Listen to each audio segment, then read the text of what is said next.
So, welcome to the weekly Saturday Knowledge Sharing webinar organized by Mehta and Mehta. Thanks for joining and wish you all Happy New Year. In New Year, this first webinar is there, and we wish that the same will continue every year.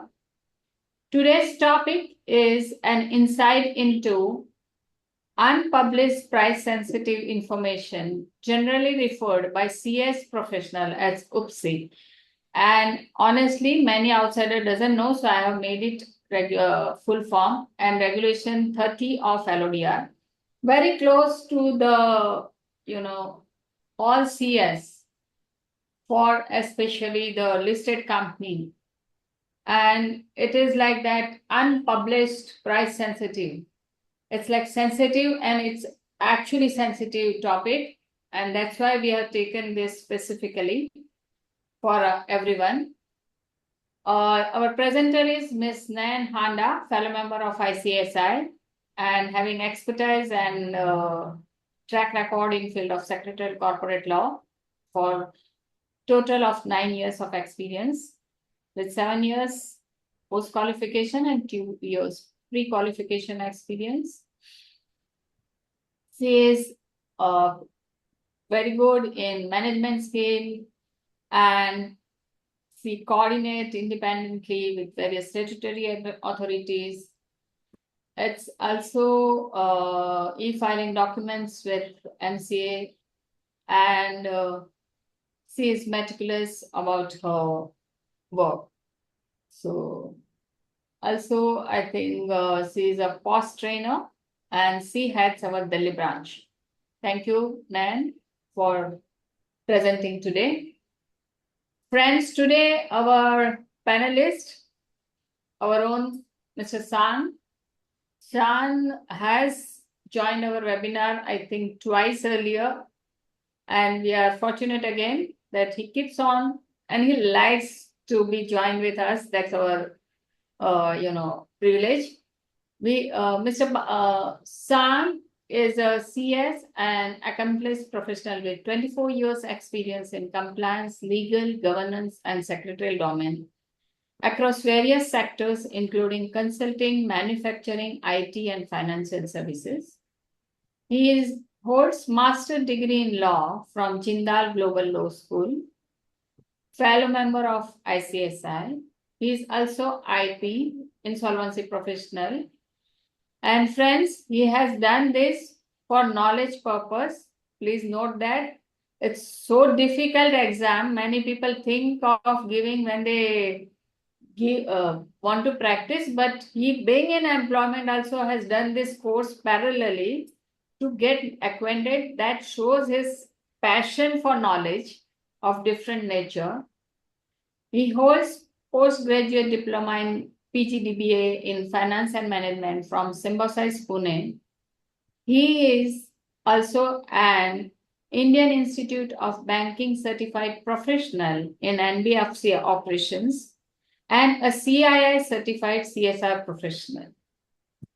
He has been active member of the Auditing Standard Board, expert group on Auditing Standard Board of ICSI since 2021 and served on the Secretarial Standard Board of ICICI in 2024 and from 16 to 18. A recognized thought leader, he has published research articles in various professional journals and ICSI publications, and is a regular speaker and panelist at forums on compliance, corporate governance, and legal domains. Currently, he serves as a Senior Associate Vice President, Company Secretary, and Compliance Officer at Coromandel International Limited. Welcome, Shan. Thanks a lot for your time. Thank you, Ms. Deepti. Thank you for the opportunity. It is a great opportunity to interact with all the fellow professionals and share the knowledge. Thank you once again for the opportunity. I also wish to confirm the views I express is my own views, does not represent the organization's views where I work for. Thank you. Yeah, thank you. With us, of course, our own Mr. Bala, moderator is there, and Sudhakar is there.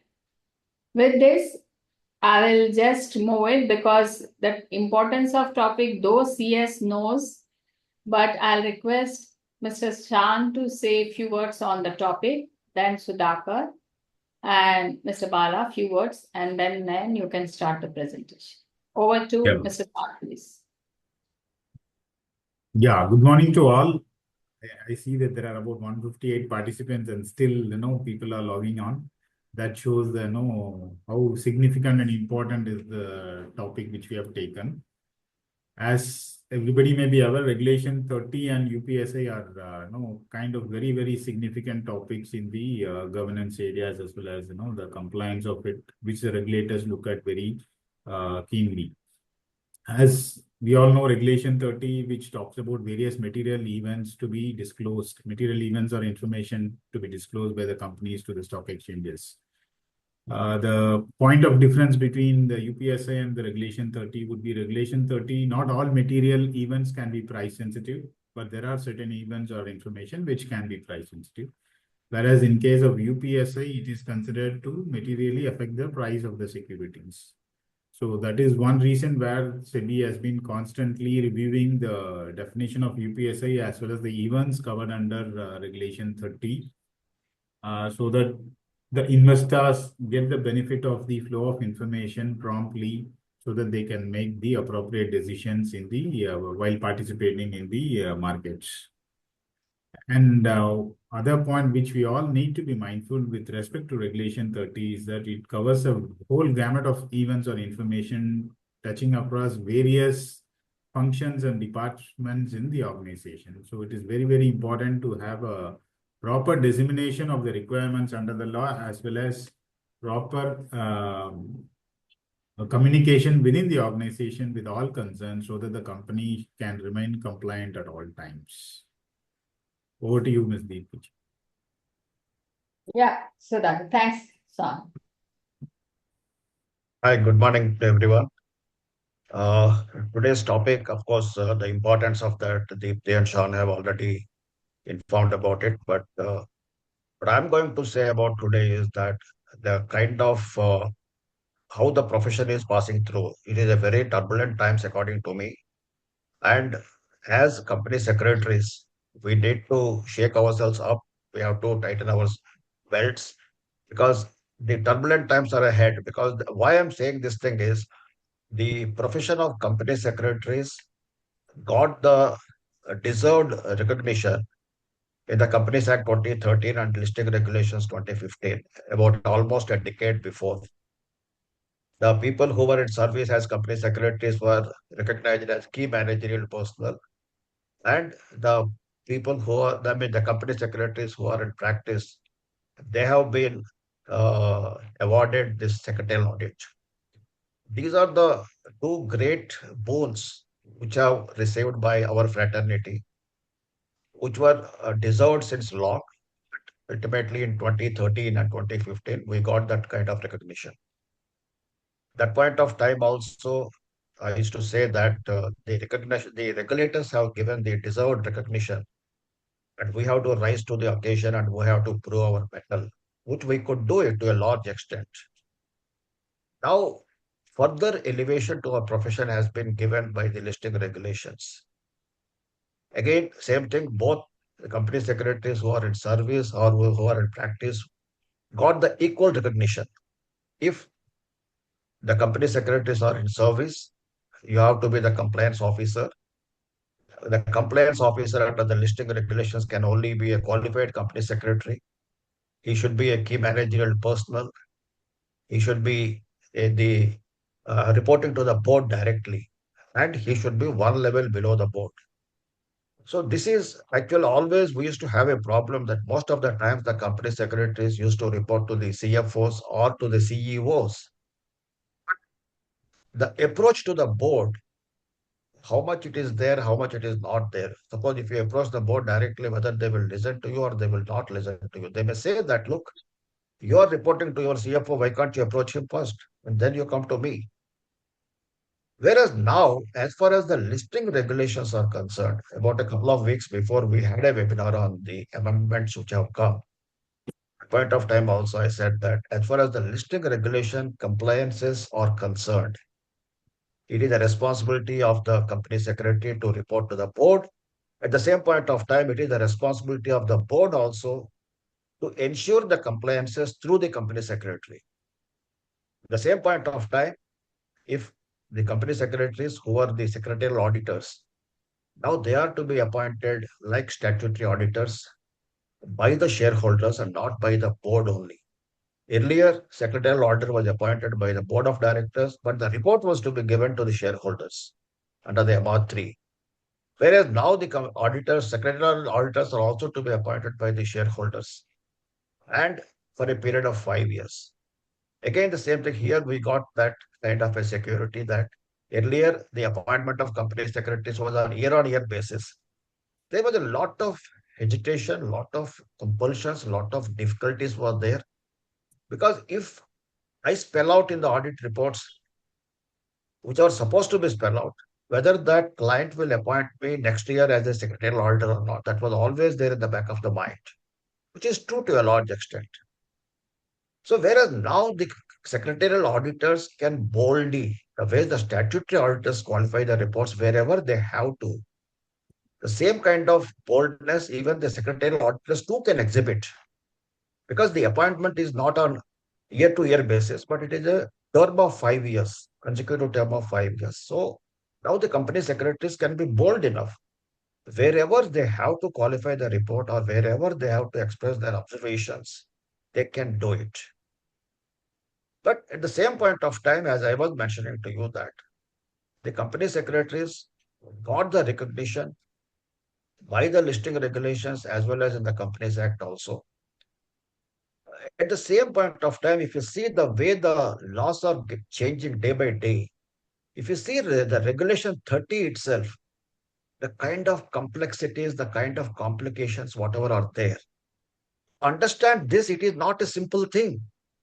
In the regulation 30 itself, you can have at least a masterclass on regulation 30. If I have given an opportunity, I can do it for 5, 6 weeks. And we can dissect each and everything, which might do it in the down the line somewhere. What I'm trying to say here is that now the way the UPSI, unpublished price sensitive information, the definition is going to change. The consultation paper was already there in the year 23. Now again, that has another consultation paper based on the feedback received by SEBI. They have given another consultation paper at 24. Anytime it is going to, that UPSI definition going to change. The moment it is changed, the kind of, again, responsibilities what are going to be on the company secretaries. Please remember one thing, any responsibility of the practicing, the company secretary in service is automatically the responsibility of the company secretary in practice because you are the secretarial auditor. So you have to be one notch above the company secretaries in service. That is what my understanding is. Because when you are auditing, you have to have the same amount of understanding of the subject, if not more or less, whatever it is. So this is what I am trying to say. We need to gear up because definitely in the Companies Act, also the consequential changes have to come and will come. It may be more than that, it may be less than that, it may be more complicated, it may be more complex or less complicated. We are yet to see that. But one thing I can what's called as ensure or assure every one of you is that whenever these kind of things come, we are going to organize the amount of webinars, whatever we require, and we are going to bring good faculties. We can have good discussions. My submission to the participants is do give us your feedback on these webinars. And at the same point of time, if anyone wants to, with your experience, with your expertise, if you want to be a panelist also, please do write to us. We will give an opportunity so that we can have your wisdom also. Because most of the times it may so happen, you might be in some other city or we might not be knowing you, but you are having that expertise more than a participant. You are as a panelist, you might be having that, which we might not be knowing it. So through this platform, I am requesting all the participants, wherever you have good expertise, please do send us your profile. If you want to be a panelist, we will certainly examine that and we will give you an opportunity. I give a pause here as far as the subject is concerned. When Nayan is making the presentation, wherever I have to add on to that, I will do that. So I Yeah. give a pause here and request Bala to take it forward. Thank Yeah, you. thank you, Sudhakar, for this pointing. And you can, they can refer to our website and they can put the message on the website, so it will get it and will surely consider. Thanks, Sudhakar, for pointing out this. Yeah, Mr. Bas. Good morning to all of you. I have a great pleasure in welcoming you on this important topic.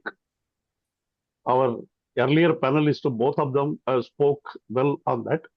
Only thing I would like to add in this, although the profession has been recognized, we have been brought in line with the statutory auditors, etc., and other things and all. The thing is that we need to be very careful in the compliance. We need to be disclose the things in timely. There has to be a mechanism to be in place. Because unfortunately, in this particular regulation, there is nothing called a regular reporting. Like any other regulation, there is a timely reporting, quarterly reporting, hourly reporting. Like that, there is nothing in there. Something goes wrong.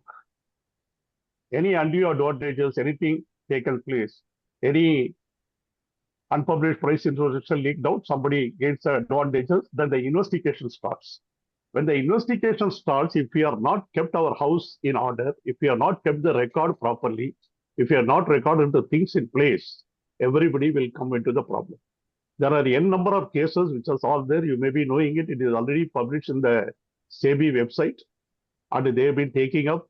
It is not only against the company official, it is also the secretarial auditors as well. So a lot of decided case laws are there. The penalty involved is very heavy in these cases actually. So from that perspective, as Sudhakar puts it, we all, either in the employment or in the practice, we need to be tighten our belt. We need to rise to the occasions. That is one thing. Getting recognition is correct. But the thing is, we have to live and we have to ensure that we truly perform our professionalism in this field. That is more important. That is the thing. When it's come to the topic, there are a lot of things because Regulation 30 and the consultation paper and then unpublished price is information, etc. I think Nayan is going to connect all the things. She is going to bring out the nitty-gritties on this. I'm very sure we will have the expert knowledge from Mr. Shanmugh Sundaram and also Sudhakar on this field. And as usual, I request the people to put on your queries and questions on the chat box. We will take it up periodically and we'll try to answer and we'll get the answers from the panelists. Number two, I would like to tell you here, please do not refer any specific individual cases, etc., because we are discussing here in general the interpretation, the understanding of the regulation as such. We are not going to answer any particular queries of your personal nature, which are actually there. Please avoid such things. And again, as Shanmugh Sundaram sets it, here it is the interpretation and understanding the law. It is not the opinion giving platform or something like that, which I wanted to make it clear at this point of time. At the end of the presentation is over, people can raise their hands. We will allow you to speak so that we can exchange our views at that particular time. I think I give a pause here. I'll ask Nayan to take over the presentation. Over to Nayan, please. Yeah, thank you, Bala sir. So good morning, everyone. So without making a further delay, we are starting with the Regulation 30.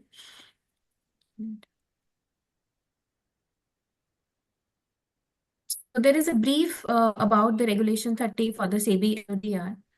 So the regulation, which it serves, as a cornerstone for the transparency and the accountability in the securities market, and it mandates every listed company to disclose the material event or the information to the stock exchanges. The primary objective here is to ensure that the critical information is disseminated on timely basis and in a transparent manner.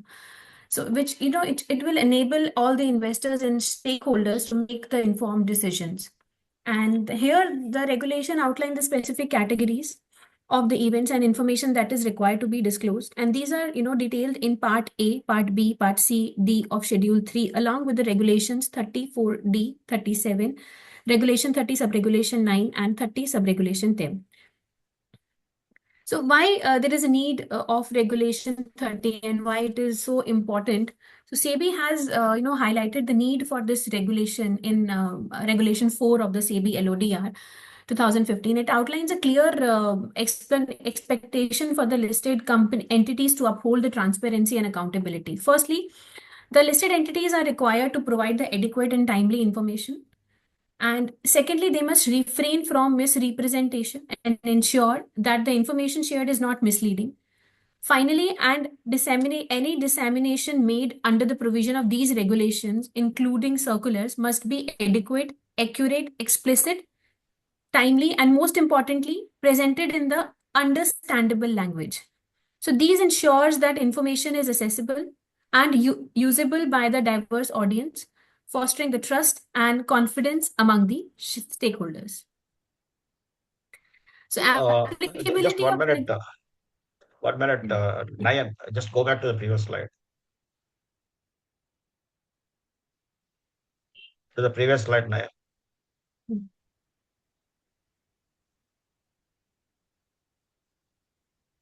Is it visible? See, if you see the last bullet, what they say is the listed entity shall ensure that disseminations made under these provisions of these regulations and circulars made thereunder. That means, of course, you have to make a dissemination. But you see the words what they have used. That the information what you are disseminating, it should be adequate, accurate, explicit, timely, and presented in a simple language. So tomorrow, when you make a dissemination, as a compliance officer, we have to ensure these 5-6 things, whether they are there in that communication or not. That is very important. So what I'm trying to say is that in the regulation 30, just don't think that I will write a letter by intimating to the stock exchanges about the event. That is not sufficient. Whether that information, what you are providing to the stock exchanges, is it adequate information? Is it a sufficient information?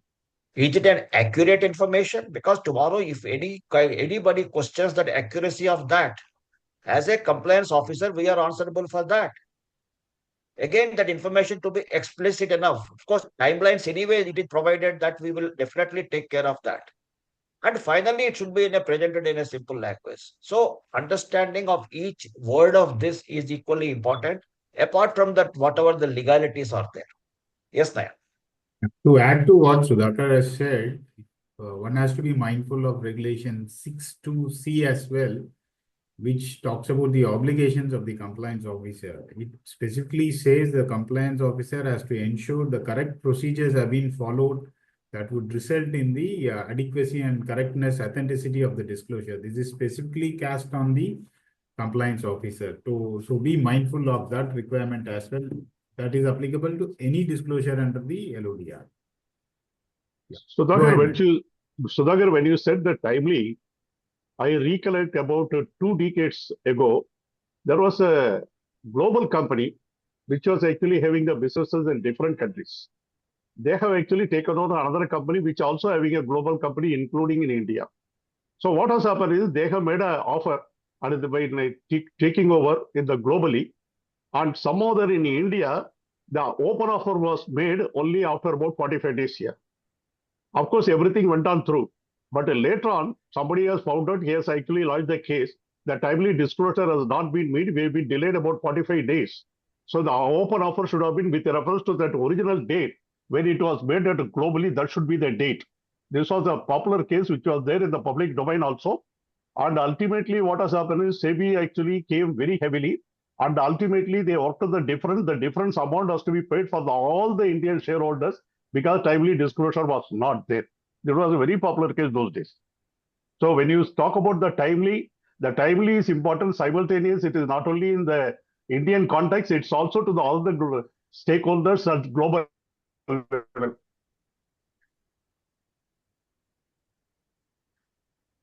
Yes, Nayan, you can go ahead. Yeah. So now we are moving towards the applicability of Regulation 30, which is to be read with Schedule 3. So Ma'am, 1 minute. Bala, someone is asking, can you name the case, please? Yeah, I can name. It was the Castrol takeover. It was actually the company where I was working, Foseco India Limited. It was the Castrol takeover. Castrol took over Foseco International. It was actually the Pulsico India Limited, the open offer of the Pulsico India was actually challenged. It was there in the SEBI. That is the case. Okay, thank you. Yeah, Nan, go ahead, please. So, am I audible? Yeah, very much. Yeah. Yes, Yeah. yes, nice. Yeah. Some- Okay. In the meantime, before Nayan comes back, let me just also say that the difference between Regulation 30 and unpublished price sensitive information, though the SEBI is trying to align both these things to a large extent, still there is a difference. As a compliance officer, we also have to understand that what is Regulation 30 obligations on the compliance officer. Primarily, the focus of Regulation 30 is about timely dissemination of the information. The information, whatever is having, are going to have an impact on the price of the share, rather the price of the securities of the company. That information is to be disseminated. That is what Regulation 30's focus is concerned. As far as UPSI is concerned, unpublished price sensitive information, this information is also going to have an impact on the price of the securities. But before it gets published in the public domain, before you are revealing that information under Regulation 30, that information is to be handled within the organization. What sort of precautions, what sort of care one has to take as a compliance officer again, and what sort of recording is to be maintained when that UPSI, right the time it is germinated and it is getting traveled through before it gets disseminated to the public domain. That is that kind of a thing again. So, as Sean has rightly mentioned, that as a compliance officer, there should be an established process and the progress flowchart kind of thing. As far as Regulation 30 is concerned, how we are going to deal with, and as far as under the PIT regulations, UPSI is concerned, how we are going to deal with that. Similarly, in the Regulation 30, also it says that to determination of the what's called material information, there should be a policy. And at the same point of time, the company also have to bring 3, 4 people who are going to determine that about the information, what is going to be a material information or what is going to be a material event. So most of the time, the companies, what they do is the CFO, the CS, the Chief Investor Relation Officer, or the CHRO. These are the 3, 4 people who are going to form a kind of a committee who will do this thing. So as a compliance officer, our responsibility is to also sensitize the other people who are going to join us in determining that information, whether it is material or not. At the same point of time, the information to be received by the compliance officer is equally important. That may not be, that might not getting germinated across the organization, that might be getting that information initiated. So you have to also sensitize the people across the organization about the importance of the information flow to the compliance officer so that he will be able to take it forward legally, whatever under listing regulations are concerned. Sean, you may add something to this further. In terms of good practice, see, when the information flows to the compliance officer, there will be an assessment made either by the compliance officer or in consultation with the others in the company. There are times where you will make an assessment and determine this is not a material information, and hence there is no need to make a disclosure.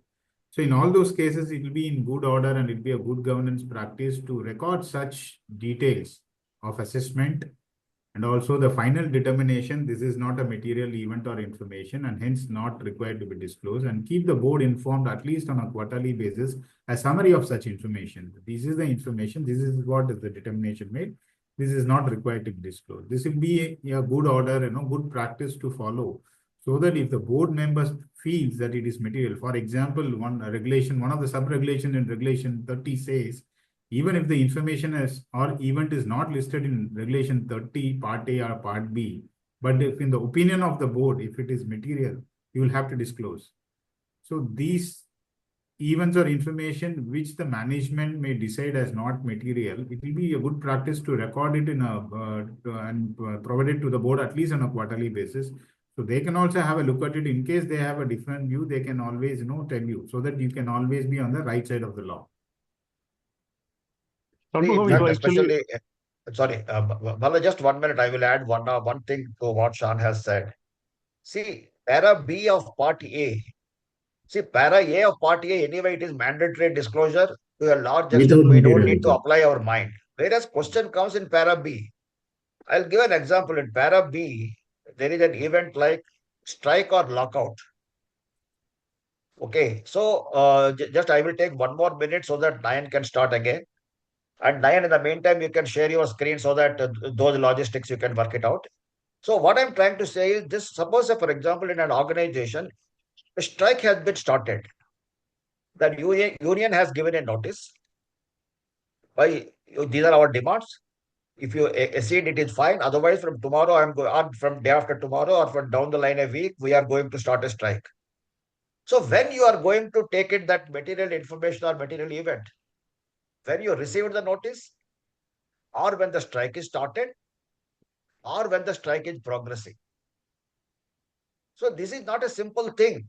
Out of the anxiety, the day one, if you have there is a flash strike, suppose you intimated stock exchanges, and immediately by the evening or by tomorrow, when that your HR is talking to them and they called off the strike, but in the meantime, you have intimated the exchanges and your price has, very much volatile, up or down, whatever it may be. So these are the nuances. As a compliance officer, we need to understand that. So that is the only reason where SEBI has said that for regulation 30, you have to have a small committee kind of thing to determine the materiality. At the same point of time, you have to have a board approved material related policy. In that, you have to give the guidelines. It is not the responsibility, it might be the responsibility of the board to give the guidelines in that policy. So that based on that, these 3-4 people who are going to decide what is the material information or a material event which needs to be disclosed to the stock exchanges. Yeah, then please go ahead. So we are moving on to the applicability of the Regulation 30, which is to be read with Schedule 3. So to understand, which falls under the purview of this regulation, first of all, we need to check at the definition of the listed entity.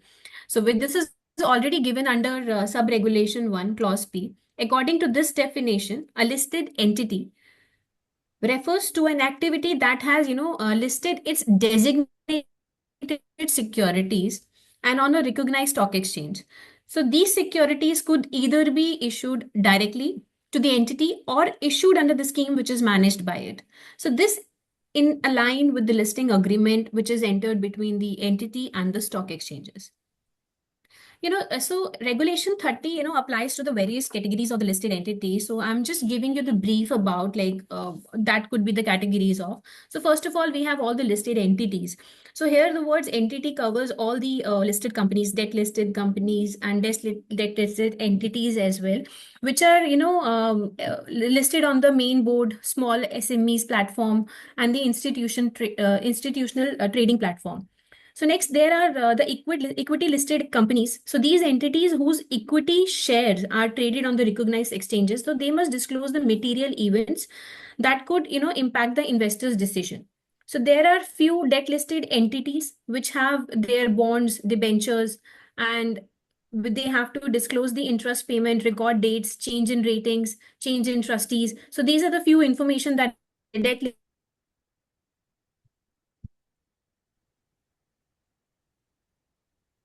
Ma'am, your voice stopped.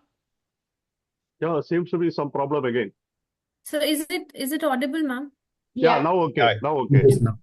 So we have few foreign companies which are listed on stock exchanges, like they have listed their depositories like ADRs or GDRs or bonds to ensure the disclosures of the material events which is relevant to the Indian investors.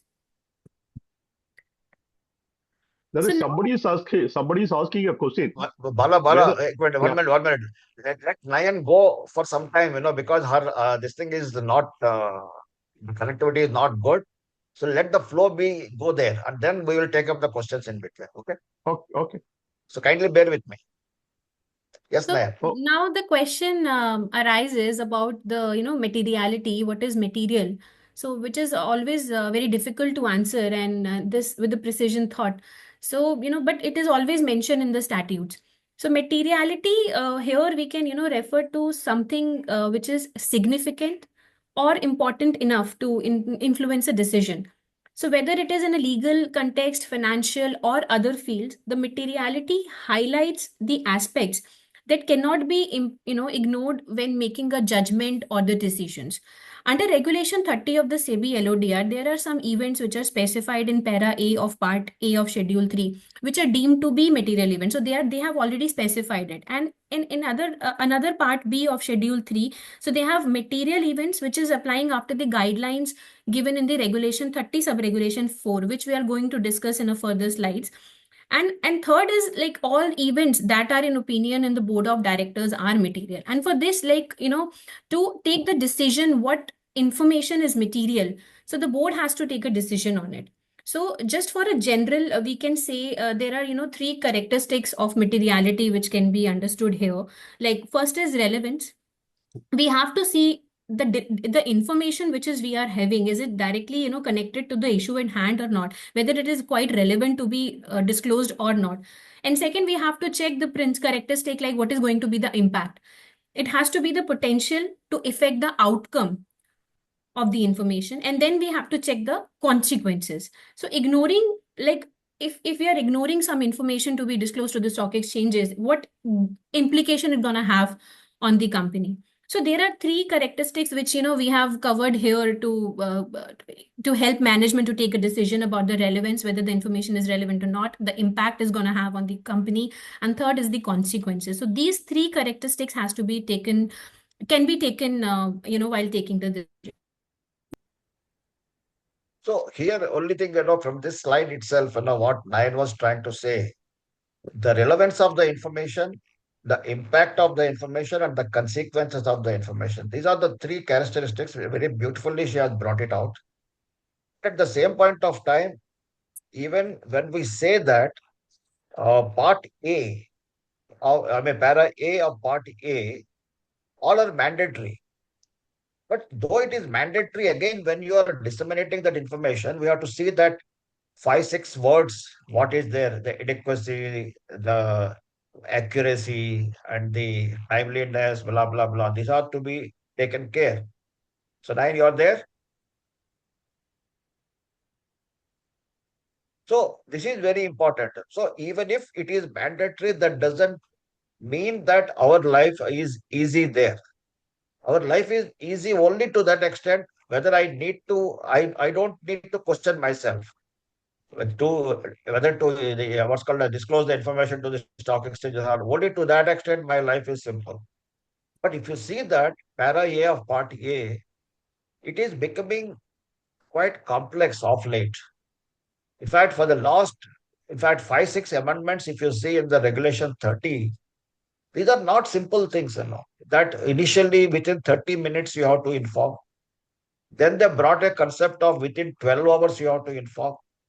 Then they brought another concept of within 24 hours you have to inform. Now, within 72 hours also it has come. So you have to remember all these things. Certain places they say days, certain places they say working days, certain places they say minutes, certain places they say hours. So as a company secretary, you have to be very, very careful to implement these regulations. At the same point of time, as a company secretary, as a secretarial auditor, you have to ensure that dissemination of the information has taken place. Say, for example, sometimes it may so happen you have informed late, but SEBI has not acted upon.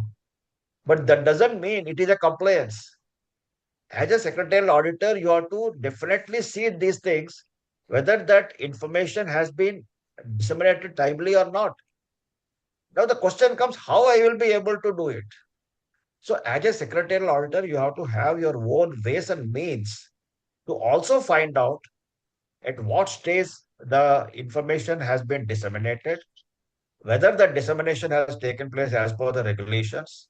So as a secretarial auditor, you need to have the ability to find out these things also. Sean, you may add it further. Yeah. Minute now, Prince will start. Yeah. Yeah, sorry, San, I just for announcing. No, let her go ahead. Let her go ahead. Since she has the connectivity, let her go ahead. I will add in between. Yeah, Nayan, you can start and you can tell when to change the screen, okay? Yeah, sure, ma'am.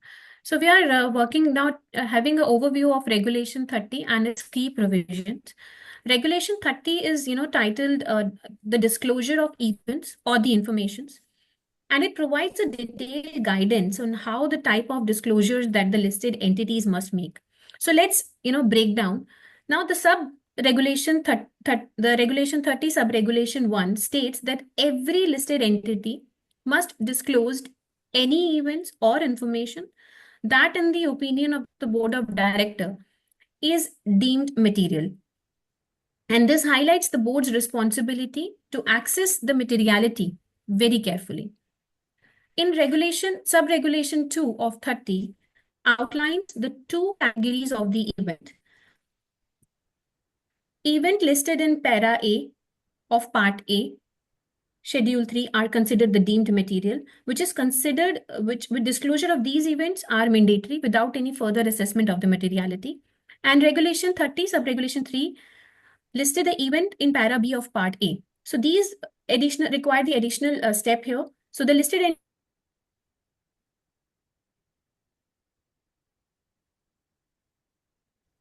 on the disclosures. Now let's move our focus on the important regulation, that is Regulation 30 sub-regulation 4. It says provide the criteria for determining the materiality of the events or the information. The sub-regulation guides the listed entities in assessing whether an event or the information qualifies as material or not. So there are two key points. If the omission of an event or information which is likely to lead to the discontinuity or alteration of an event, or information publicly available, has to be deemed material. Disha, yeah.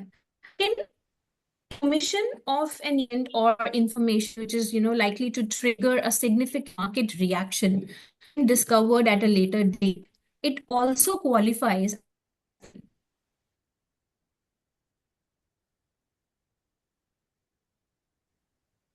And again, voice issue. Yeah, so This to what is Nayak was saying, this is one of the important provision actually, because most of the times after the disclosure is made, the other concerned people in the company might, move on and they may not, follow up on that actually. This will be the duty of the compliance officer to keep a tab on what has been disclosed. Is there a continuous disclosure required? Is there a change in what has been already disclosed? So that has to be, always kept in mind, and it will be mostly the duty of the compliance officer to keep track of this and, sensitize to the concerned functions and the other persons in the organization to ensure that if there is an alteration in the event, that also has to be updated. This is something which is very critical and significant, which most of the times it will be the owner, the owners will fall on the compliance officer. So the compliance officer has to be mindful of that. And one more point with respect to ambiguities I would like to highlight is that the regulation 4 of the LODR clearly says, because most of the time there could be interpretation issues, judgmental errors, all that could happen. Because some other people in the company might say this is not material, there will be subjective views and all that. So there comes the regulation 4, which clearly says that if there is a ambiguity or incongruence between the regulations and the principles, you will have to abide by the principles, not the regulations. So which means that the principles will override the regulations.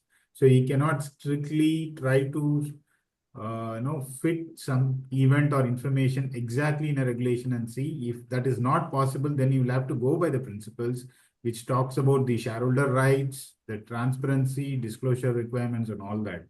So regulation 4 is something which all the compliance officers should always keep in mind. Wherever there is ambiguity, wherever there are subjective views, whether you are still complying with the principles, if complying with the regulations is kind of uncertain. So please keep this in mind as well. Yeah. Sudhakar or Bala sir may add further. no, as you rightly said, it is actually said, it is actually in the opinion of the board what is material. That is one thing. Second thing is, I think Nine is also going to discuss, as Sudhakar touched upon the point, the board itself has to lay down what are the materiality information which are required to be just disclosed to the stock exchanges, they'll have to list down the policy. That policies also should be put on the website of the company. I think she is going to discuss with that. So that definitely shows very, very clearly, A, there are guidelines. B, again, there is actually application of the mind of the people who are actually there, barring those information which are mandatorily without the application of mind, which is going to be disclosed. That is the thing. Another thing, what you have touched upon some time back, keeping the backup paper. That is very, very important, because anything goes wrong, you will be able to prove your innocence. You acted with due diligence, you applied your mind, you have taken this conscious decision. That will come handy. So that means, again, going back, we'll have to keep our house in order. That is what very important here. Nine, you are there? Yeah, she's there. Then same slide or next slide, just instruct them. Yeah. To reiterate what I said earlier, as the regulation says that if it is in the opinion of the board, the event is considered material, it has to be disclosed. We cannot expect the board to act on its own voluntarily or seize the initiative and opine on something. For that board to arrive at an opinion or to examine something, they must be given some material. So again, the onus comes on the compliance officer to ensure that the right information material goes to the board, so that in a situation where they are to exercise an opinion or to examine something and arrive at an opinion, they have that opportunity to do so. We cannot expect the board to come voluntarily and ask the compliance officer or any other person in the organization. So it becomes all the more important to have the assessment done, have the records properly, so that it gets quarterly, at least reported to the board quarterly, so that the board also has an opportunity to examine and exercise its opinion. And also, there is always a saying, when in doubt, please disclose it. Don't take a risk. And go ahead. Yeah. So am I audible? Yeah, very much, very much. Yes, you are audible. Go ahead. Yeah. Yeah. So regulation, the part C, it describes about the thresholds which are given on the financial matrix. So event Just gallop a information is bit, Nayan. considered Since we are material. actually running behind the If- time, please gallop. Don't stick to the one slide only. Okay. Yeah. Okay. So Disha, can we move to the another Yeah, you slide, move. Go please? ahead. Yeah. Yeah. So under Regulation 30, Sub-Regulation 4, the Part 2 emphasizes the need for the well-defined policy of the materiality, determining the materiality. So this policy, must align with the criteria we just discussed, be duly approved by the board and may be accessible on the company's website. So importantly, while the policy provides clarity, it cannot dilute the disclosure requirement, which is outlined in the regulation. And lastly, the policy should act as a practical tool for the employees, helping them identify the potential material events or the information. Once identified, these should be reported to the authorized KMP. As per Sub-Regulation 5, the KMPs are responsible for evaluating the materiality of each event and ensuring the timely disclosure of the stock exchanges. So this framework ensures the materiality assessments, which are systematic, consistent, responsive to both the quantitative and the qualitative judgments. So can we move to the next slide? Yeah. Yeah. So now discuss the provisions under Regulation 30 Sub-Regulation 5 and 30 Sub-Regulation 6. So starting with the 35, it talks about the authorization of one or more KMP to determine the material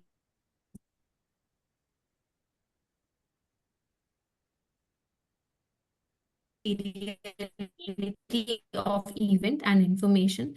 And these KMPs are also responsible for assuring the necessary disclosures are made to the stock exchanges. Additionally, the contact details of the authorized KMP must be disclosed to both the stock exchanges and the company's website, ensuring the transparency. Moving to the Regulation 30 Sub-Regulation 6, it clears the timelines for disclosing the material events or the information to the stock exchanges. If the event or information arises from the board meeting, disclosure must be made within 30 minutes of the meeting's closure. If the event or information originates from within the entity, the disclosure must be made So it is also important to note here that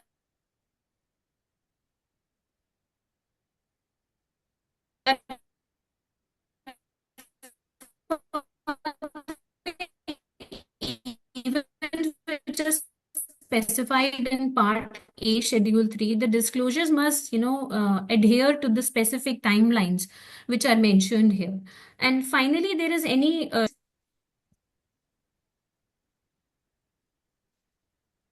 Disha, please. Now we are going to explore some additional provisions which are under Regulation 30, which is focusing on the sub-regulation 7 to 9.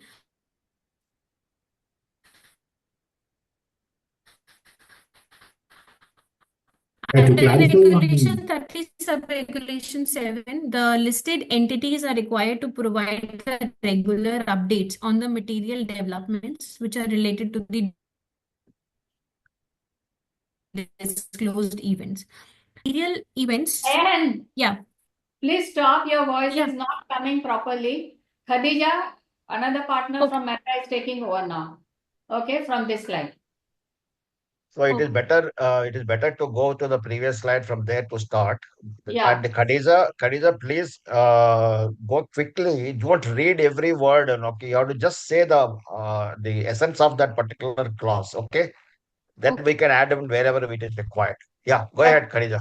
Participants, bear with us. She's suddenly jumping, so thanks. This is Please take unavoidable. care. This is unavoidable. Yeah, go ahead. Yeah. So coming to the previous slide, the board of directors of the listed and more key manager Okay, person. okay. Just 1 minute, Khadija. I will just say the essence of it instead of we are going through that.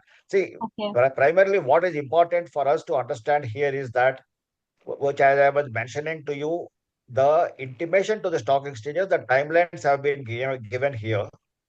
That if you see the regulation 30, they said certain places as soon as it is possible. But certain places, they have given the timelines in the regulation itself. This is also equally important for us to understand.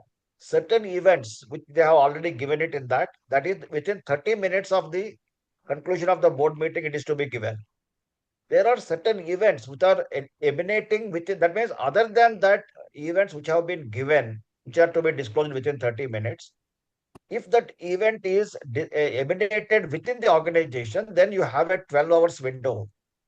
If it is emanating from outside the organization, but is having an impact on the organization's security price, then it is 24 hours. This is primarily what the timelines are. Yeah. Now you can go ahead, Khadija.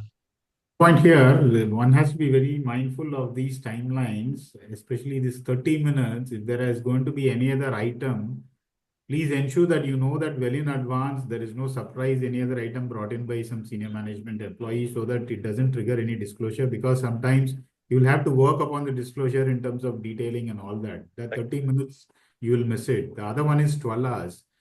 For a large organization which has plans in different places, if something happens at 9 p.m. in the night, you are expected to disclose before even the market opens. So be mindful of this. The dissemination of these requirements within the organization is very, very important. At least for external, we have 24 hours, but anything emanating within the organization, it is 30 minutes, 12 hours, which is very, very, tedious. So See, be not only careful that, on that. Sean, one more thing also is there. Sometimes what happens is in the medium and bigger organizations, there used to be a separate corporate communications. So that Correct, corporate communication person should not release any kind of a press correct, correct, release correct. without intimating the compliance officer, even if it is in the midnight. Because I remember that several times when I was in Reliance, I used to go back to the office in the midnight, intimate to the stock exchanges before it is released to the press. Because that is very important. When you are intimating to the stock exchanges, if it is a fax message or it is an email or whatever it may be, definitely the time will be there. Okay, it is an auto stamp. So that one has to be very careful about that thing, and you have to give clear instructions to your corporate communications that unless until the compliance officer give the clearance, no press releases, no media releases are to be given. One good practice is that we follow that actually. Yes, I correct. clear that actually. Very In good. Before fact, it Sudhakar, goes out, it gets cleared. when you touched upon this, I'd like to share with you about 20 years back. Father, some of the senior executive in our companies spoke to some of the press. Some releases come in the newspaper, which is actually, created the impact on the company adversely, which was not correct actually. It was an incorrect information. Very next day, we have to issue the clarification, number one. Number two, what the company has done, company has formulated the immediate policy. Dissemination of the information places only by the designated people. He very clearly told, and we had a meeting, it has been told, these are the only designated people who can actually disseminate the information, nobody else. That's sort of the policy we have actually formulated about 20 years back. So one has to be take careful. Another thing is that even those days when we have to give the quarterly result publication to the newspaper, what we used to do, our board meeting is scheduled. But the thing is, what happens is approval of the quarterly results comes in between after the fifth or sixth item. And after that, we have another 10 item to discuss. So what we used to do, as soon as the approval of the accounts are happen, then we actually have the break for about some 10-15 minutes. Information is disseminated to the market. Then we continue with the meeting. So one has to take care of all these things according to the thing. It is the compliance officer has to ensure this. I think Sudhakar will agree with me. It is a great responsibility actually cast upon with the company secretaries. One has to be judicially approach these issues because these are all very sensitive. Yeah. Yeah, next. So in this slide, majorly it covers about the website disclosure that the company need to disclose for a minimum period of 5 years as per the archival policy of the listed entity.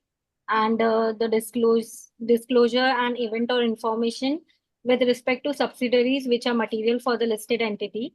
And the listed entity shall provide specific and adequate reply to all the queries raised by the stock exchange with respect to any event or information. Yeah, go ahead.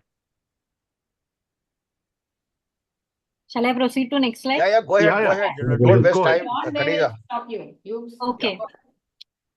So this is very important, which is effective from 1st April 2024, that top 250 listed entities shall confirm, deny or clarify upon the material price movement as may be specified by the stock exchange and report event or information in the mainstream media, which is not general in nature and indicates that rumor or any impending specific event or information is circulating amongst the investing public as soon as reasonably possible, but in case not later than 24 hours from the trigger of material price movement.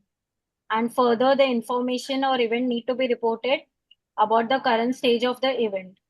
Further, when the listed entity confirms within 24 hours from the trigger of material price movement, it needs to be the reported to the Security and Exchange Board of India as per ICDR regulation, and further as per the SAST regulations, and further buyback regulations. Yeah, this is one of the important compliances in terms of market rumor verification and reporting. I would suggest that all compliance officers explore adoption of some technology on this trend, because I have a gut feeling that like SDD, at some point of time, stock exchanges may come for inspection to understand what is the process you have in-house to track the price variation vis-a-vis the rumors and all that. At some point of time, this could happen like STD. Because manually tracking that is very, very difficult. One has to glue on to the market movements and understand whether there is any media reports, rumors and all that. So adoption of technology will come in handy here. There are some tools available in the market as well, which is evolving actually. So it's very, very important that you have a proper process to track this, so that you have a proper record. If at all there is an inspection by the exchanges, then it will come very handy. See, Today they are one more thing talking. is, there is a change in this thing, if I'm not wrong, in regulation 11, sub-regulation 11 I've been talking about, is that the top 100 listed companies were to inform from 1st October 2023. And Yeah, the so top for 250 listed 250, companies were from 1st April 2024, but there was a change in that. The yeah. For timelines top have 250, been kept in abeyance. They have removed that 1st no, they October have removed 23. that. For top 100, it is already, I think it was from April 2024. And for top 250, it is from December 1, 2024. For us, it started becoming applicable from December 1. Okay. Yeah. In fact, here the company secretary job is going to be very, very difficult, because what happens, the company is operating across the country. The rumors may come in the different media in the different languages. As Sean puts it very clearly, you need to have the system in place to track the things, what happens, etc., and other things are done. Because it's not really possible to track each and everything manually, that is true. So this is really going to create a very havoc in tracking mechanism is going to be there. Because today we are talking about a smaller number of companies. When it comes to the larger number of companies and other things, that the infrastructure tracking and other thing and all is really going to be a big issue. Yeah. Fortunately, now this see that in case of Google, if you put your company's this thing, that the search word, it will throw you the mails and all those things, wherever your company's name is coming. And apart from that thing, this artificial intelligence tools are there nowadays. So tracking the information is not a great job as such. It can be done. Only thing is you need to take that help of the AI tools and other things. Yeah, go ahead, Khadija.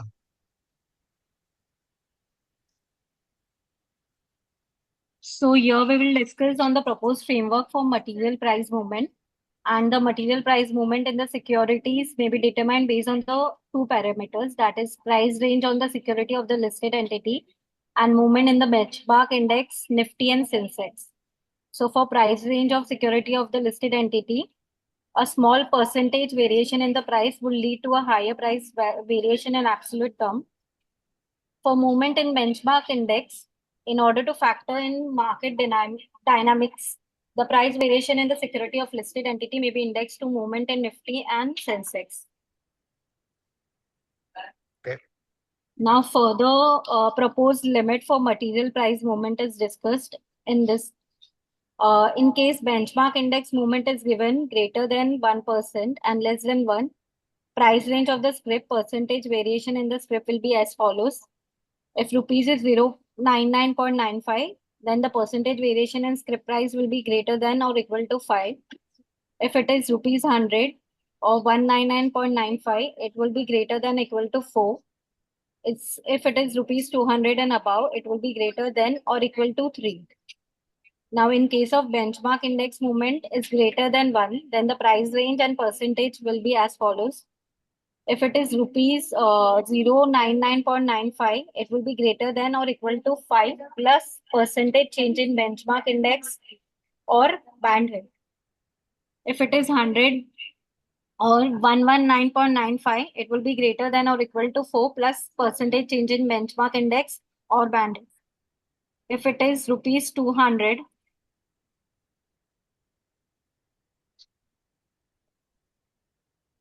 and above, it will be greater than or equal to 3 plus percentage change in benchmark index or bandwidth.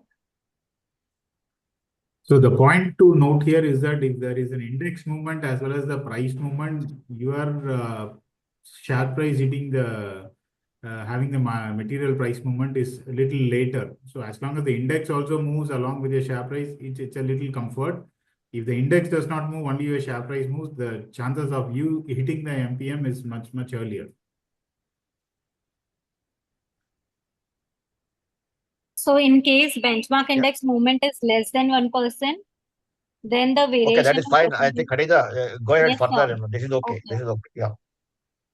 Now, Regulation 11.1, it says that the promoter, director, key MP, or senior management of the listed entity shall have accurate and timely response to the queries and shall disseminate the response received from such individual promptly to the stock exchange. As per Regulation 12, it talks about the event or occur of any event as per para A or B or part A of Schedule 3, but which may have material effect on the listed entity is required to disclose. Now, as per 13, in case an event or information is required to be disclosed by the listed entity in terms of the provision of this regulation, pursuant to receipt of a communication from any regulatory statutory authority, then the listed entity shall disclose such communication along with event or information unless disclosure of such communication is prohibited by any authority.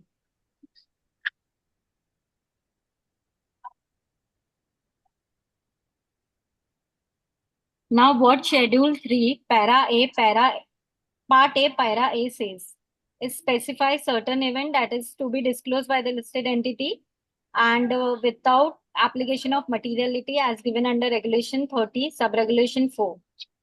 In short, this all disclosure are mandatory disclosures.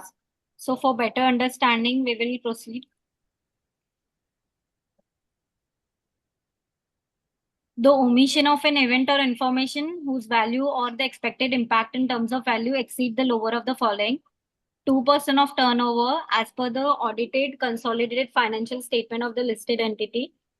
2% of net worth as per the last audited consolidated financial statement of the listed entity, except in case of arithmetic value of the net worth is negative. And 5% of the average of absolute value of profit or loss after tax as per the last 3-year audited consolidated financial statement of the listed entity. See, the one point to clarify, the absolute value of profit means in between, if there is a loss, you cannot it and then arrive at the absolute value. That's what it means.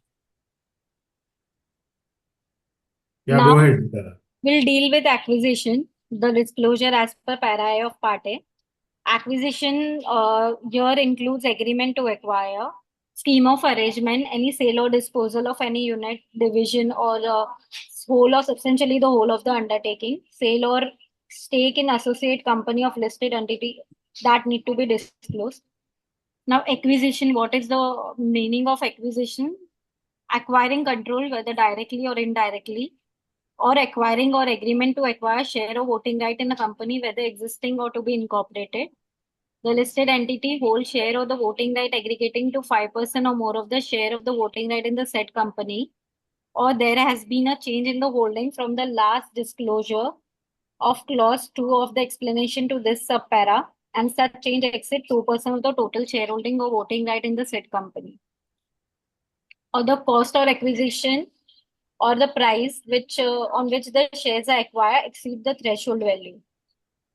Now, sale or disposal of subsidiary and sale of stake in associate company shall include an agreement to sale or sale of shares or voting right in a company such that the company ceases to be wholly owned subsidiary, a subsidiary or associate of the listed entity, or in a subsidiary or associate company such that the amount sale exceed the threshold limit as per regulation 13. Now, undertaking and substantially the whole of the undertaking.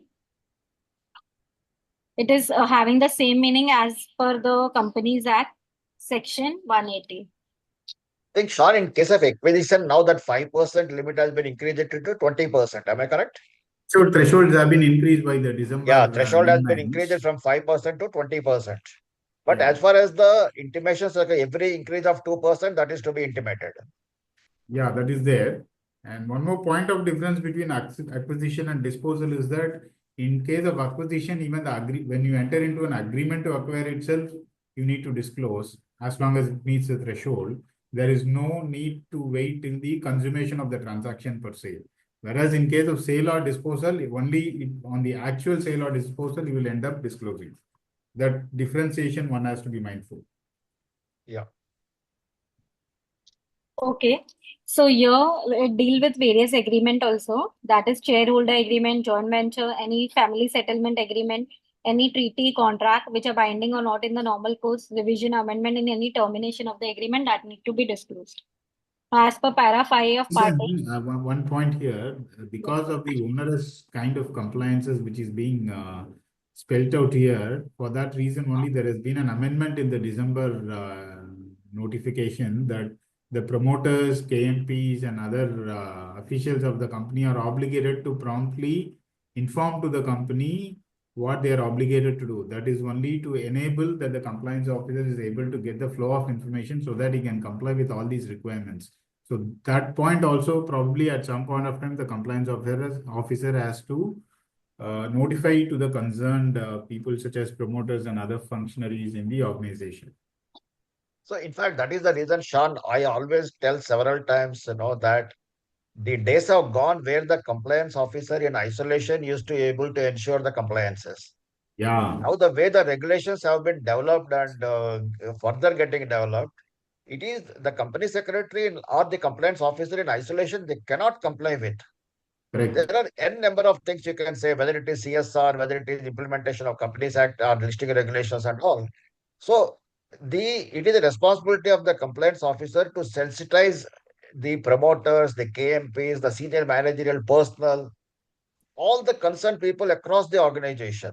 So maybe he need to organize some kind of training programs at respective levels and periodically, because Correct. sometimes it may so happen, ki bhai, that when you are addressing the promoters, it is always better some kind of an expert, suppose expertise the people may be invited can share with that thing, and maybe, I mean, I don't know whether secretarial auditor can do that or not in the prohibited services. If it is there, they can't do that.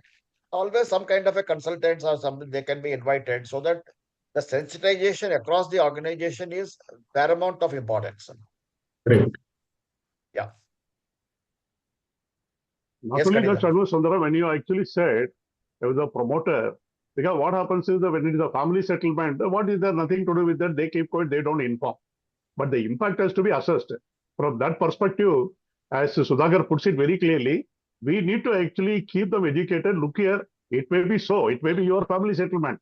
Ultimately, the impact is happening on the company. From that perspective, it need to be. So they have to be made their obligation fulfilled. Actually, that is required to be done by the company secretary.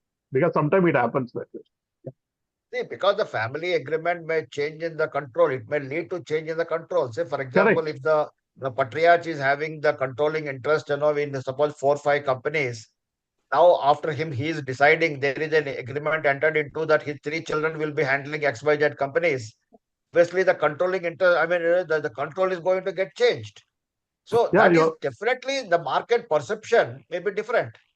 That is where the disclosure of the information is required. But at the same point of time, please remember that your day-to-day agreements for kind of your operational agreements, they don't need to be disclosed. Only the agreements for which the company is not a party, but the company, whether it is financial impact or whether it is an impact on the securities price or operational impact, that is going to be informed to the state, I mean, the market. Yeah.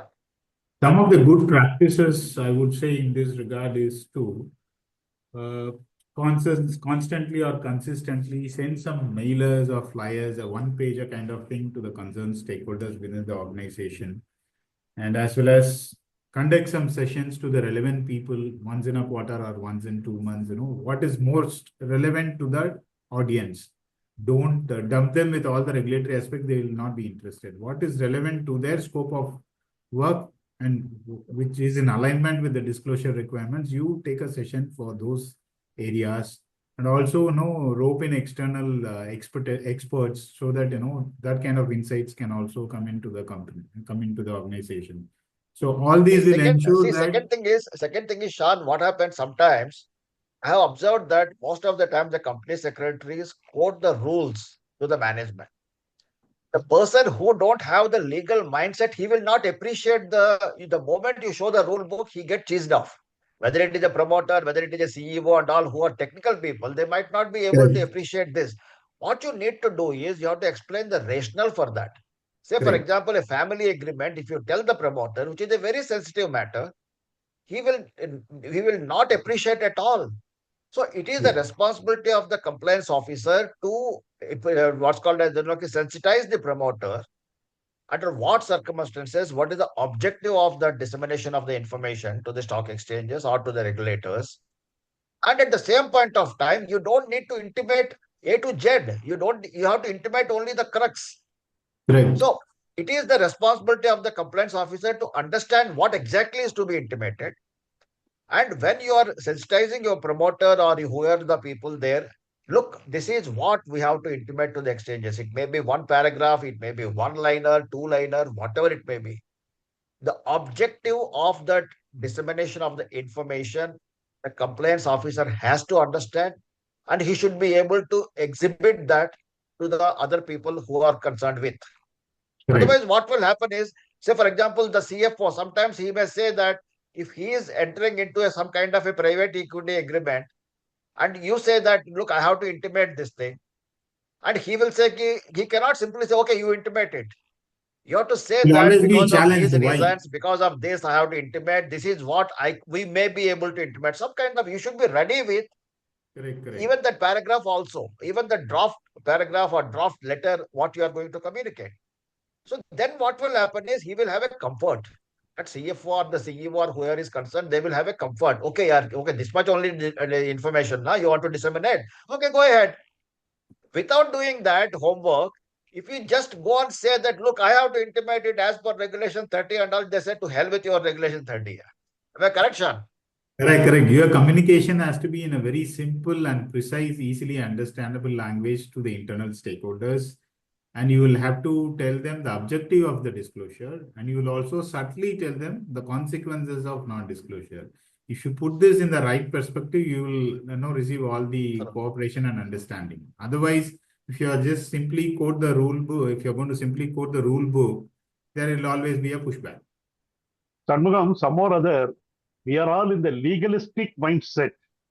We all read legal mindset and we talk in the legal language to the people rather than telling them in the simple language. What you said is absolutely correct. So we need to avoid all this legalistic language. You will have to put simply, as Sudhakar puts it, the crux of the matter. Look here, if this is the thing, this is what it is required for, this is what it is required to be done. If we put it, everything will go well. If we talk like that, regulation 30, regulation 29, they don't understand. As far as they are concerned, they are all only numbers to them. That Exactly. In a forum like this, we can discuss technically with all the nuances in law and all that. But for the stakeholders within the organization, it has to be a very simple, precise language so that they get the point. We don't waste time so that they will be able to respond in a prompt manner. Correct. Yeah. Go ahead, please. So now para 5, as we discuss about the agreement, now we'll discuss about the agreement entered into by KMP, promoters, promoter group entity, related party, director, that need to be disclosed to the stock exchange. Apart from that, This one point here, for instance, resignation of KMPs, it is a UPSI as well. Suppose if a KMP resigns from a company, it is possible that it will not be known to all the persons. There will be only few people who might be aware of it. And please remember, you will have to close the trading window for such people selectively as well. So this is something which can get missed or omitted. Please be mindful of that. During the notice period. During the notice period. Yes. During the notice period, it is an UPSI. Yes. So any person who is aware of that, you will have to close the trading window for them. okay. Now employees of the listed entity or its holding subsidiary or associate company or with the listed entity or with a third party, solely or jointly, either directly or indirectly, or potential, or whose purpose is effect to the management or control of the listed entity, shall also disclose the information to the stock exchange, including disclosure of any amendment, alteration, or such agreement, whether or not the listed entity is a party to such agreement.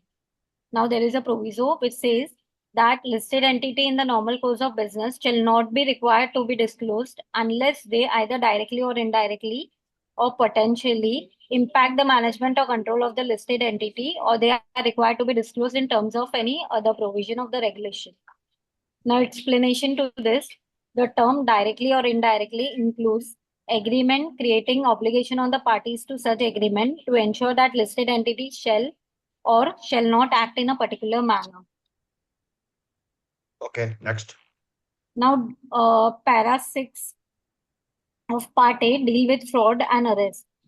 Fraud or default by a listed entity, its promoter, director, KMP, or any senior management, or whether occurred within India or abroad.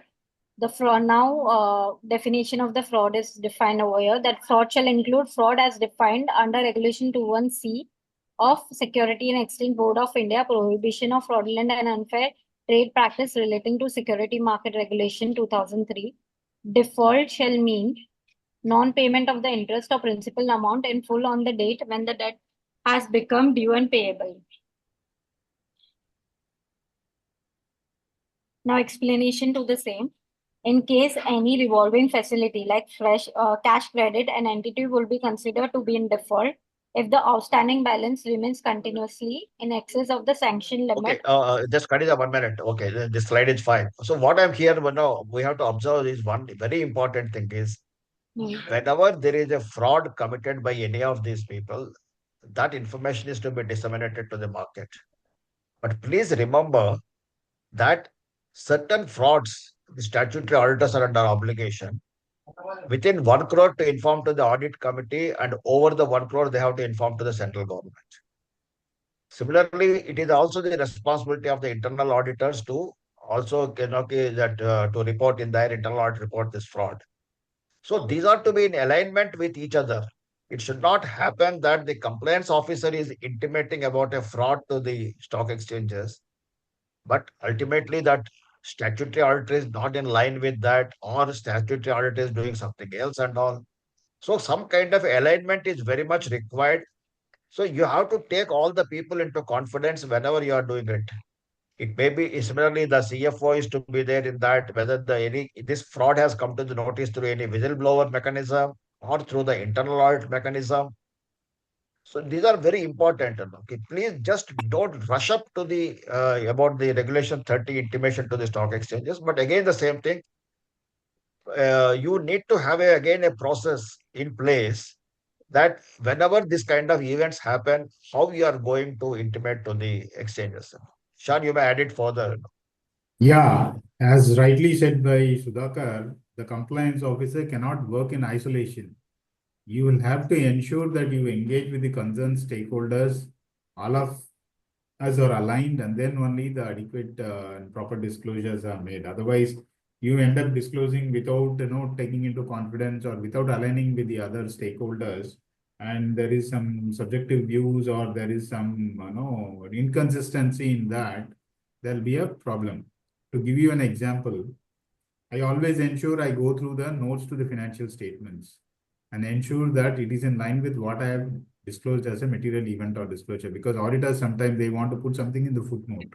That has to be in alignment with what I have disclosed as a material event or information. If there is an inconsistency in that, for instance, I disclose and the auditors don't, or auditors disclose, I don't, then there'll be an inconsistency, which is not good. So you will have to align internally in whatever disclosures you make, and then only proceed with the disclosure. And in terms of fraud, as he was saying, the fraud by senior management will come into play only if it is in relation to the listed entity that has been clarified through an explanation in the recent amendment in December, which is made in LODR. Yeah. So, Okay. Sean, what only thing is what my submission to the participants is, these are all big ticket items. Suppose this fraud, Correct. when we are talking about, this is a very big ticket item. So if it is done by a promoter, very sensitive. Correct. Done by a director, very sensitive again. Done by a KMP, done by the senior management. So what I'm trying to say here is, fortunately, in this case, it is not like initiation of a fraud. If you see that forensic audit, you have to intimate at the time of initiation itself. You don't need to wait for the forensic audit report to come.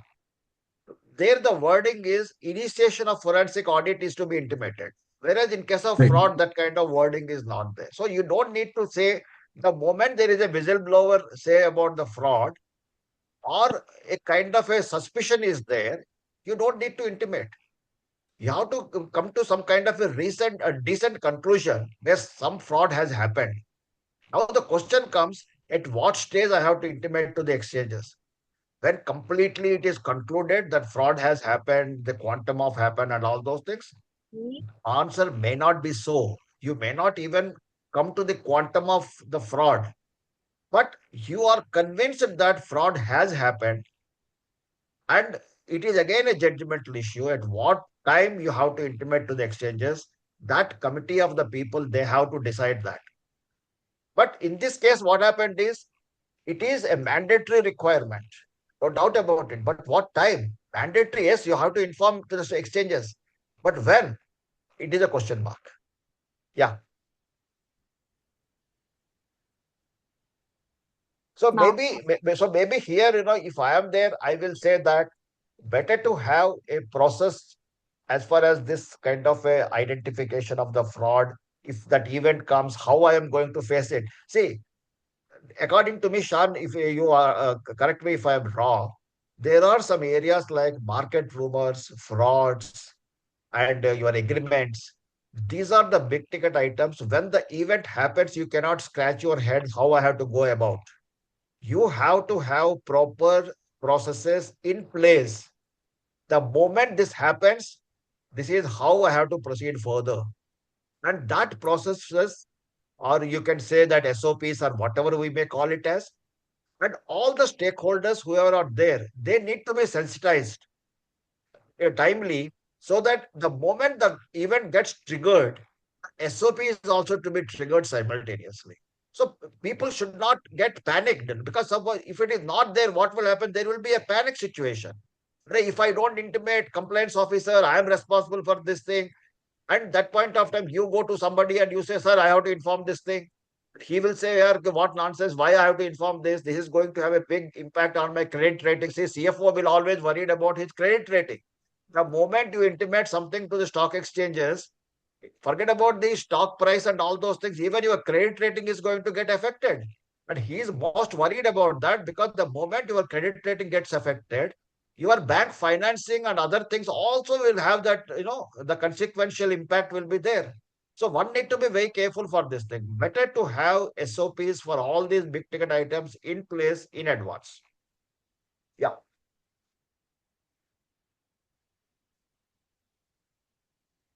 Shad, you're on mute. I lost connectivity, so I rejoined. Yeah. I completely agree with you. There has to be a process. There has to be a proactive SOP, so that we clearly know what is the way we will proceed. Otherwise, being reactive in these instances, it's not ideal actually. Yeah. Chalo, Okay. Yeah, Kariga. please go ahead. Please go Now, ahead. para 7 of part A, deal in changes in KMP. That is, there are any changes in the KMP, senior management, auditor, and compliance officer, that need to be disclosed to the stock exchange. Now, 7A deals with the resignation of auditor. If there is any resignation of auditor, along with the detailed reason of the resignation, need to be disclosed to the stock exchange not later than 24 hours of receipt of such reason from the auditor. 7B of para A deal with resignation of independent director. Resignation of independent director, that need to be disclosed within 7 days from the date of resignation. Following disclosure shall be made to the stock exchange. That is the detailed reason for which the resignation happened.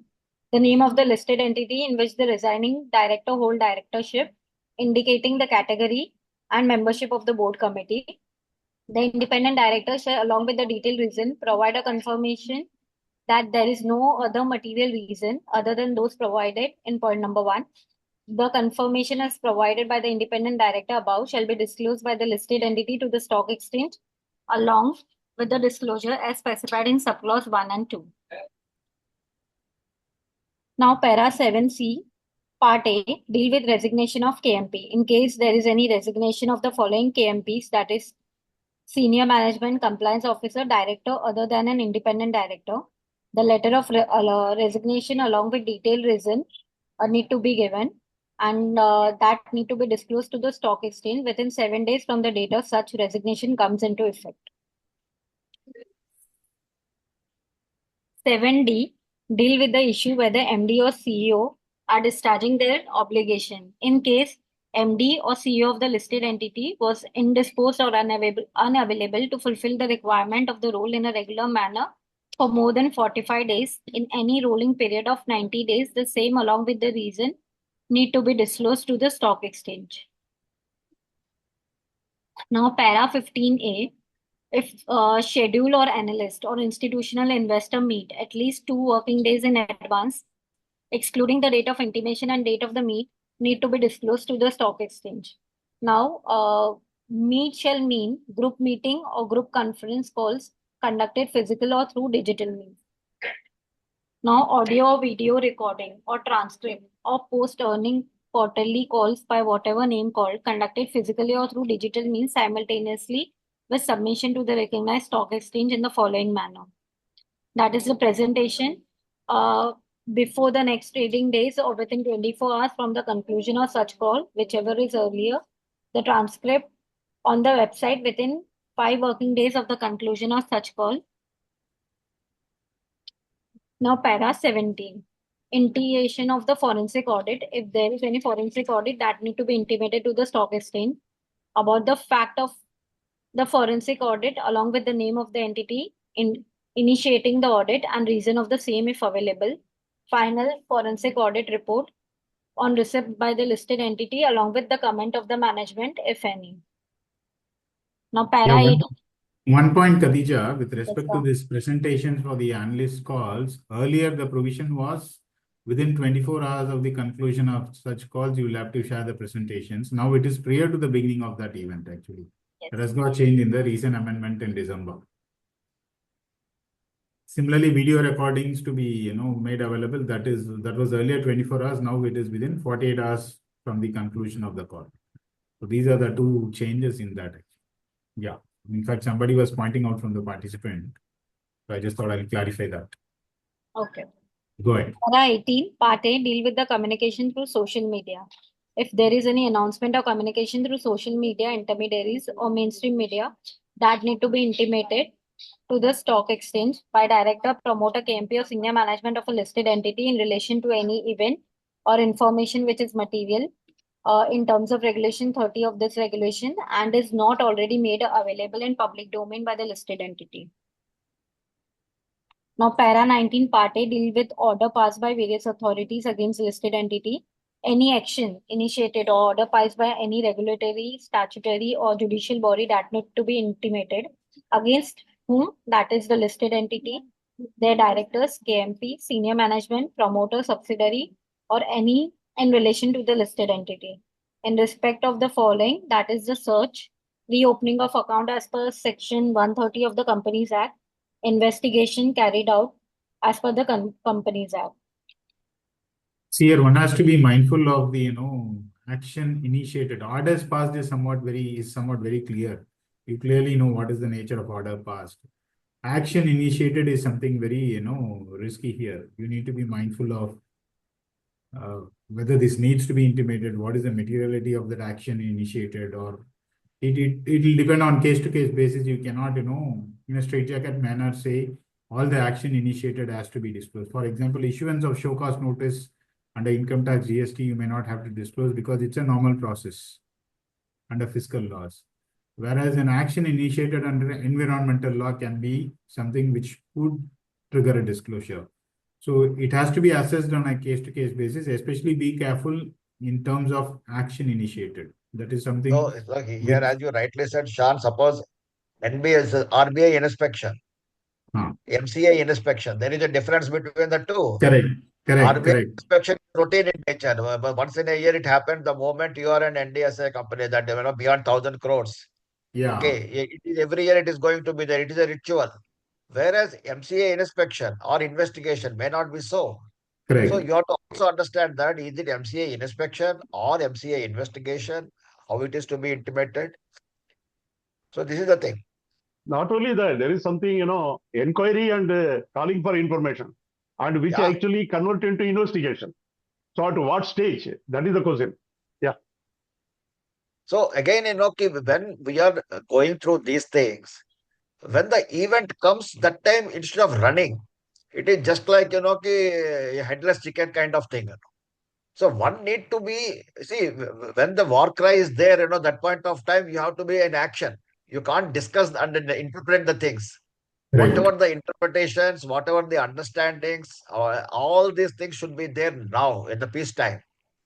And then the processes, this is what I'm time and again I'm suggesting that for these kind of events, one need to have processes in place.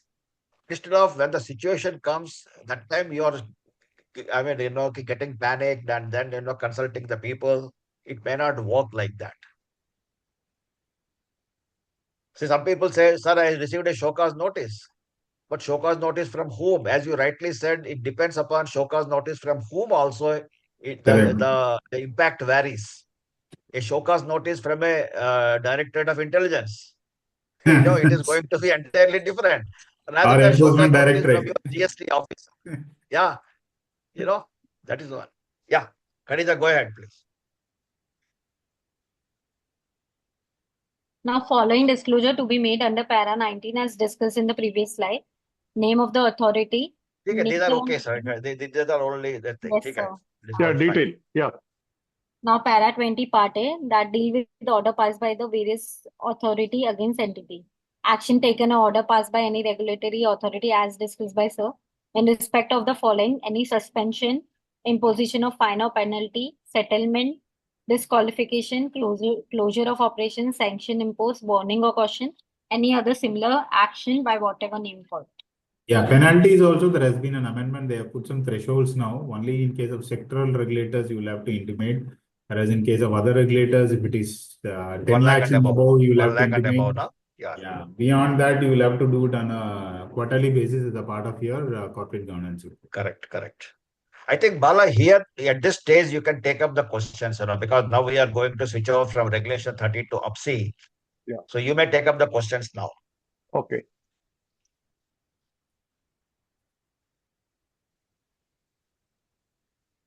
Yeah. Whether the sale order received by the company is material event and required to be disclosed, because some companies, they actually disclose the same, and some companies, they actually do not disclose something. So what is the right thing? That's the first question they are asking. It can be subjective actually, because I remember one of the case law where the adjudicating officer had passed an order. The company, what they did is they didn't make any disclosure with respect to a supply agreement. However, they had given a press release. Because they have given a press release, the adjudication officer felt it is a material thing, so they should have disclosed. So these kind of things can be very subjective. So one has to be mindful, take a call on a case-to-case basis. I think this example, you should always remember, so that if you're going to give a press release, it means that that is something significant for the company, something very material or something important for the company. Then you can't say, I will not disclose. Yeah, if Manufacturer- it is something extraordinary, okay, suppose say, for example, sometimes the company, suppose say, for example, on average, the turnover of the company is 1,000 crores, but they received in a particular year a bulk order of 2,000 crores.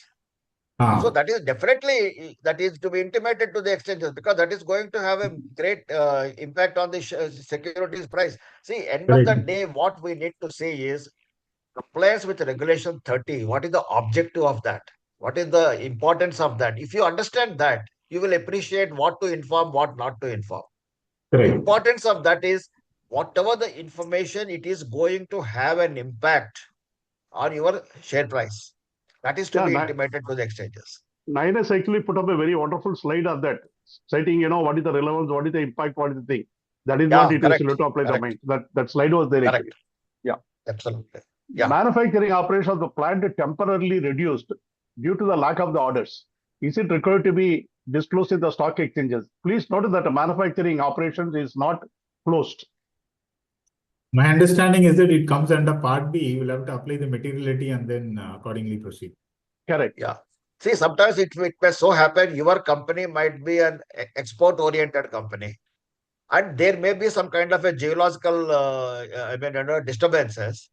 And the other country to whom you are exporting, they might have imposed some restrictions, and you are not able to export it. So your market got affected, and for unknown period, unless until they again lift that sanctions, you will not be able to do the market.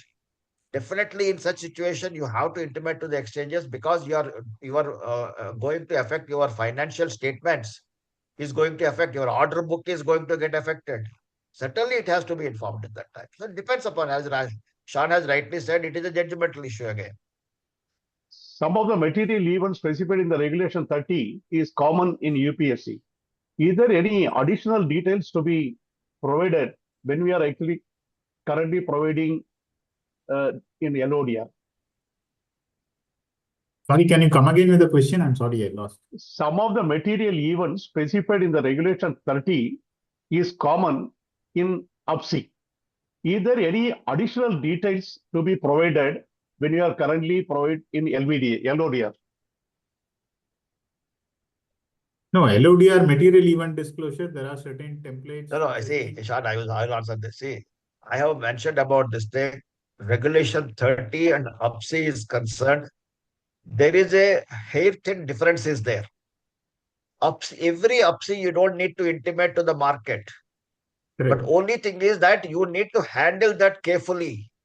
At what stage you have to inform to the market, you need to understand that. As far as the Regulation 30 is concerned, That is different entirely, because that is whenever anything is going to have an impact on the share price, you have to intimate to the exchanges. So as far as UPSI is concerned, I can say that it is an incubation period is there.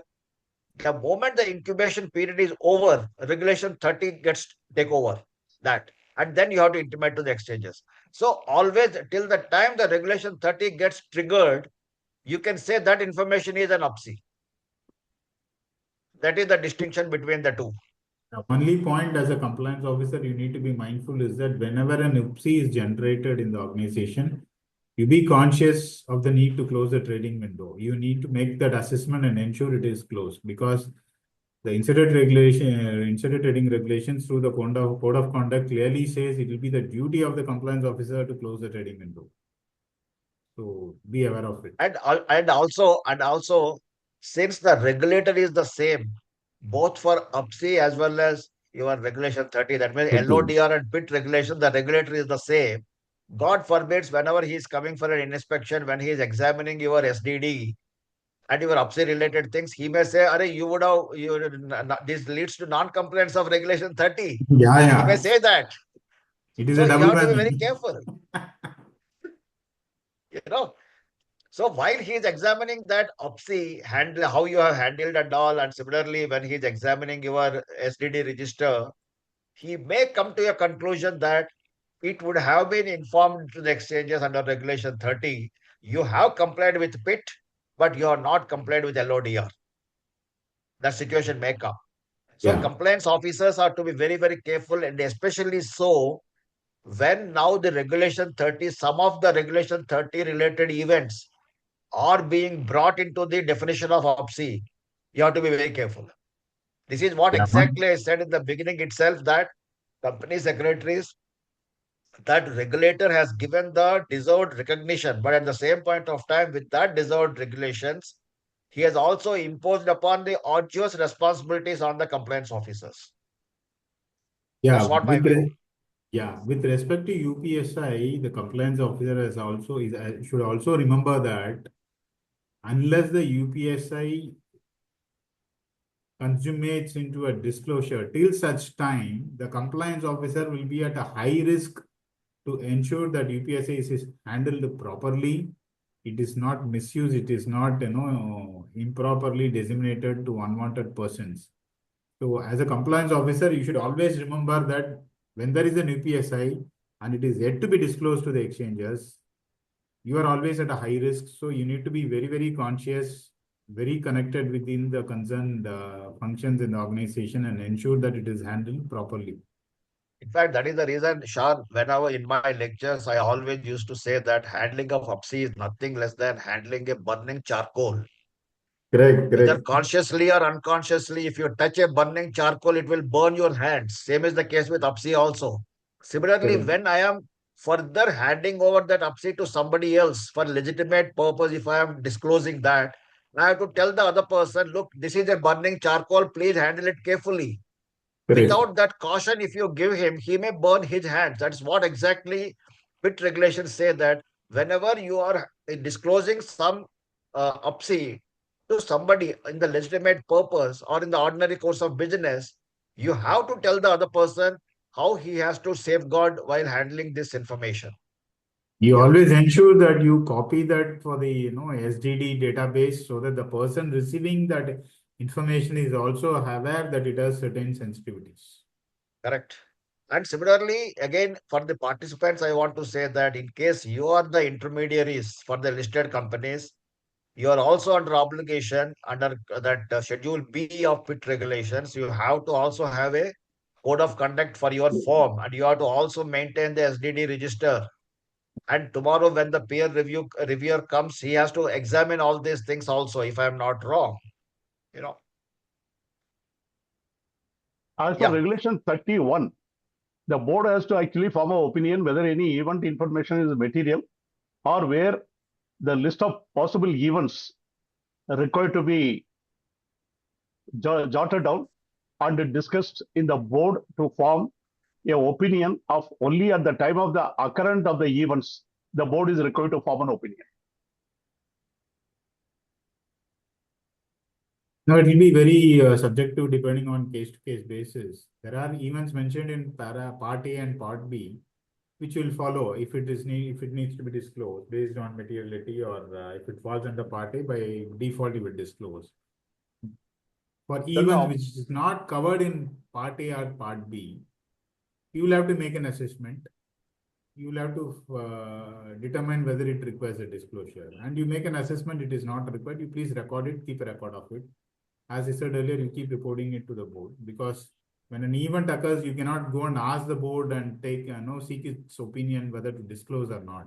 You will be the one who is expected to advise them actually. So to prevent all these confusions, it's better to have a proper policy or clearly lay out in policy itself, these are the, indicative items beyond what is given in Para A in Part A and Part B, which could be considered material. Probably you can have a threshold for that as well. I think somebody has Just put to up add further what you said. See, if you see the PIT regulations and LODR, the basic difference is in case of PIT regulations, it is the responsibility of the board. Unlike LODR, it is not the board's responsibility, it is the responsibility of the compliance officer. So even in case of regulation 30 here, the participant is asking the question about the board of directors. Though overall responsibility may be of the board, that is a different question altogether. But it is the responsibility in principle of the compliance officer. And in case that under regulation 30, they are supposed to bring that 3-4 people as you may call them as a committee or a group, whatever you may call it as. And they have to determine the materiality of the event subject to the materiality policy, which is existed. That is to be approved by the board. So board's responsibility as far as regulation 30 is concerned only to the extent of approval of that materiality policy. Other things are concerned, the board cannot be held responsible according to me. It has to be the compliance officer and other people who are there. Correct. And you also must remember, under the PIT regulations, the compliance officer is supposed to report the compliance of the internal controls, code of conduct to the board and audit committee. Correct. In some policies, it is both to the board and audit committee. So it's better you make at least a quarterly reporting as a part of the agenda, reporting to the board the compliance of the internal controls as well as the code of conduct compliance. Absolutely. See, in fact, that though it is not this thing, but since we are discussing PIT regulations, let me also say most of the times I have been asked one question. In case of any non-compliance happens, at what stage I have to inform to the audit committee? At the next audit committee meeting? Answer to that is no, not so. The moment a non-compliance happens, whether it is a leakage of UPSI or non-compliance, suppose a contra trade has been entered into by any senior managerial person or anybody, and the size of that is very big, and also you have to intimate to the audit committee immediately on non-compliance of the PIT regulations. But it depends upon, again, the sensitivity. That is the proper this thing. The compliance officer again has to take a judgment call. The reason being, the moment there is a non-compliance, as per the code, the penal provisions has to be triggered. You cannot wait that next audit committee meeting, which is going to take place after 3 months, I will intimate the audit committee, then they will decide the penal provisions. Not so. At the same point of time, you have to also intimate the stock exchanges about the non-compliances under PIT regulations. Unless until you intimate the audit committee, how you will be able to intimate the exchanges? Suppose if you don't intimate the exchanges and the exchanges comes to know about this thing through their own mechanism, then they will say by that you haven't what's called taken action against this non-compliance. So you will be in trouble. Yeah. I think somebody has put up information. There is an amendment of timeline of 30-minute disclose. There is a 3-hour timeline for disclosing the financial. I think that's the information. See, that 3 hour is slightly different. Sean, will you explain that or should I do it? Which one? Sorry. See, there is an amendment to the timelines of 30 minutes disclosure. There is 3-hour timelines placed about the financials. Yeah. It depends upon when the board meeting ends. If it ends during the market hours, there is a specific timeline. If it is after the market hours, there is a specific timeline which they have given actually. So that means what? If you are approving the financials during the market hours, within 30 minutes, you have to intimate to the exchanges. Yes. Suppose your board meeting concluded after the market hours. Then what happens is that within 3 hours of the closure of the board meeting, you have to intimate to the exchanges. Now the question comes, say for example, the market opens at say 9:15 in the morning, and your board meeting concluded at say for example, approved the financials at about 7:30 in the morning. Do you have the 3 hours time gap? Answer is no. No, you'll have to Suppose inform before the you market have to opens. intimate within 30 minutes there. Okay. Correct. Suppose, say, for example, your board meeting concluded at 5:30 in the morning, early hours. Then you got the 3 hours time limit. By 8:30, you have to intimate. This is how it is to be done. Say, for example, my meeting concluded at midnight at 1 o'clock. So before 4 o'clock, I have to intimate because within 3 hours of that conclusion of the board meeting, I have to intimate if it is after the market hours. But at the same point of time, before the market opens, if that time period is less than 3 hours, then you have to intimate within 30 minutes. If it is during the market hours, you have to intimate within 30 minutes. I think For somebody better has put, governance and controls, it is better to stick to 30 minutes. Yeah. yeah. Otherwise, the UPSI will be floating around. Correct.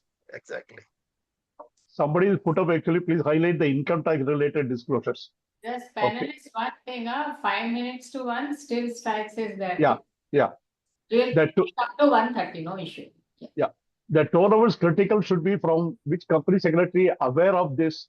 Many times compliance officer are informed after a lap of the time.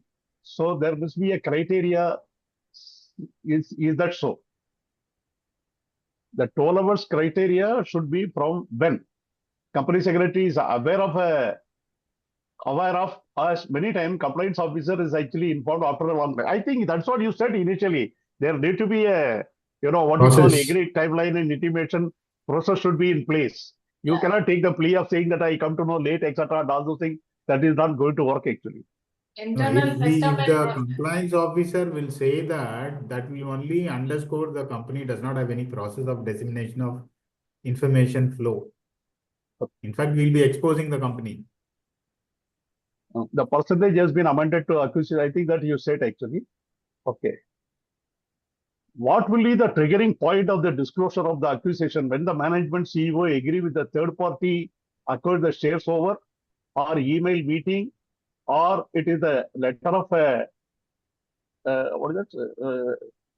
CEO agree and third party disclosure, or it is at the intention of the letter, or board approved of it, or when shareholders agreement is executed, or when actual accusation take place or allotment of share take place. What is the stage? Somebody is asking. As I've already told this, in case of acquisition, it will be the agreement to acquire. So whatever document you may call it, it may be an MOU, it may be a letter of intent. As long as it constitutes an agreement to acquire, there the trigger happens. Whereas in case of disposal only, it is on the actual disposal or sale you will have to inform. So you be mindful of the document may have any nomenclature, but as long as the content of the document is an agreement to acquire, you will have to, there the trigger starts. Yeah, Okay. just to add one more thing to Sean, what you said is correct. And sometimes the question also comes up, people are, 1 or 2 times I have been asked this question, sir, if I intimate today and tomorrow, if it doesn't materialize, then what will happen? Yes, if it doesn't materialize tomorrow, again, you have to intimate the exchanges about that. It has not materialized. Okay. Otherwise, there will be a And, wrong and, disclosure and as well. also You are let me jacking know, up and the also let price. me know that you have to also say the reason for that, why it was not materialized. Because you should not use this to bring that volatility in the market also. Please remember that. Correct. Yeah. Correct. Yes, So correct. some kind of artificial MOUs and all you create it, and tomorrow you say it doesn't work. It won't go just like that. Please remember that SEBI is going to view that seriously. Once you intimate, if it backfires, in the meantime, what the price, how it fluctuated, what happened in the market, it will be observed. It will be definitely taken care of by the forensic department of the regulator. Okay, there is related question, means they said in case of acquisition through e-auction, then how it will be disclosed? Because there are different time period on which we need to make the payment. What? In case acquisition is through e-auction, then how it will be disclosed? Because there are different E-option means what? E-option means what? from e-auction they acquire the What entity. is what is e-option? I couldn't But understand before what is. e-auction, you have to give some MOU interested. Yeah, You are interested to acquire. So it will be kind of, though you are bidding, but there is some other party also who are bidding. Okay, in e-auction. So you first send your EOI or expression of interest or in principle agreement. So whether at that time you have to do or only when the bid is successful. I think that is the question there. see, at the time of bid, definitely you need not do it because apart from Yeah. so many bidders, you also have bid that thing, you know. So at the time of bid, when you are participating in the auction, it is not a material information. But once you come to know that you are on the top two, then again there is a judgmental issue how confident you are to going to get that. Yeah. But the moment you come to know that yes, you have been awarded with the bid, definitely you have to do that. Yeah. Yeah. Yeah, Mr. When Paul. should it disclose the resignation under the notice period? Many time actually compliance officer was informed the last day of the final person, that is his resignation was actually with the immediate effect, but is informed much early. According to me, should be on the day of the material practice. Nowadays is after completion of the notice period, or any comment on this? There are two school of thoughts in this. One is that the moment a KMP, or for instance, let's take KMP, if he puts his resignation, there is a notice period involved. During that period, a lot of discussions can even take place. He may even be retained by the company. So the one school of thought is that only when the actual relieving date is finalized, at that time it can be informed. There is the other school of thought, the moment the resignation is being notified to the company, it has to be disclosed. Unfortunately, the regulations is also not very categorical as to what exact time this has to be disclosed. So currently, my understanding is that the companies follow different practices in this regard. Sean, really speaking, if somebody has resigned, his boss says, hold on, we will discuss it, we will agree. Maybe after that, he takes back the resignation. That's the reason most companies don't disclose immediately when the resignation is intimated within the company. According to me, it is not the question of that when he has resigned or he has accepted, blah, blah, blah, and whatever it may be. See, if it is a director, the moment he said that I am resigning, he will put the date in the resignation letter. Yeah. I am resigning, I be and is hereby I am resigning as a director of the company, or I am resigning as a director of the company with effect from so and so date. So his intimation is to be gone accordingly. Now, whether it Yes. is a compliance, whether it is a KMP or a managing director or CEO, whoever it is, who are supposed to serve the notice period, his resignation will come into effect only at the end of the 3 months. So my gut feel is you have to intimate from that particular day, not before that. Suppose if I have given you 3 months notice today, and from that third month when it is going to get, as you rightly said, see, these are all modalities, whether he will withdraw in the meantime, blah, blah, blah, and all. That is not the rationale for this. Rationale is on the date which is coming into force, his resignation. That is the day you have to inform to the exchanges. If the management does not agree with the timings of the finding of the auditor as regards to the fraud, in that even, how should we deal with it?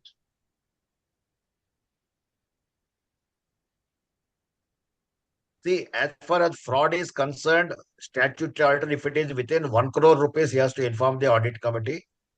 If it is more than 1 crore, he is duty bound to intimate to the central government. Whether management agrees or not, it is immaterial. As far as he is concerned, by it is a fraud. Of course, theoretical, this is what I told you is legally.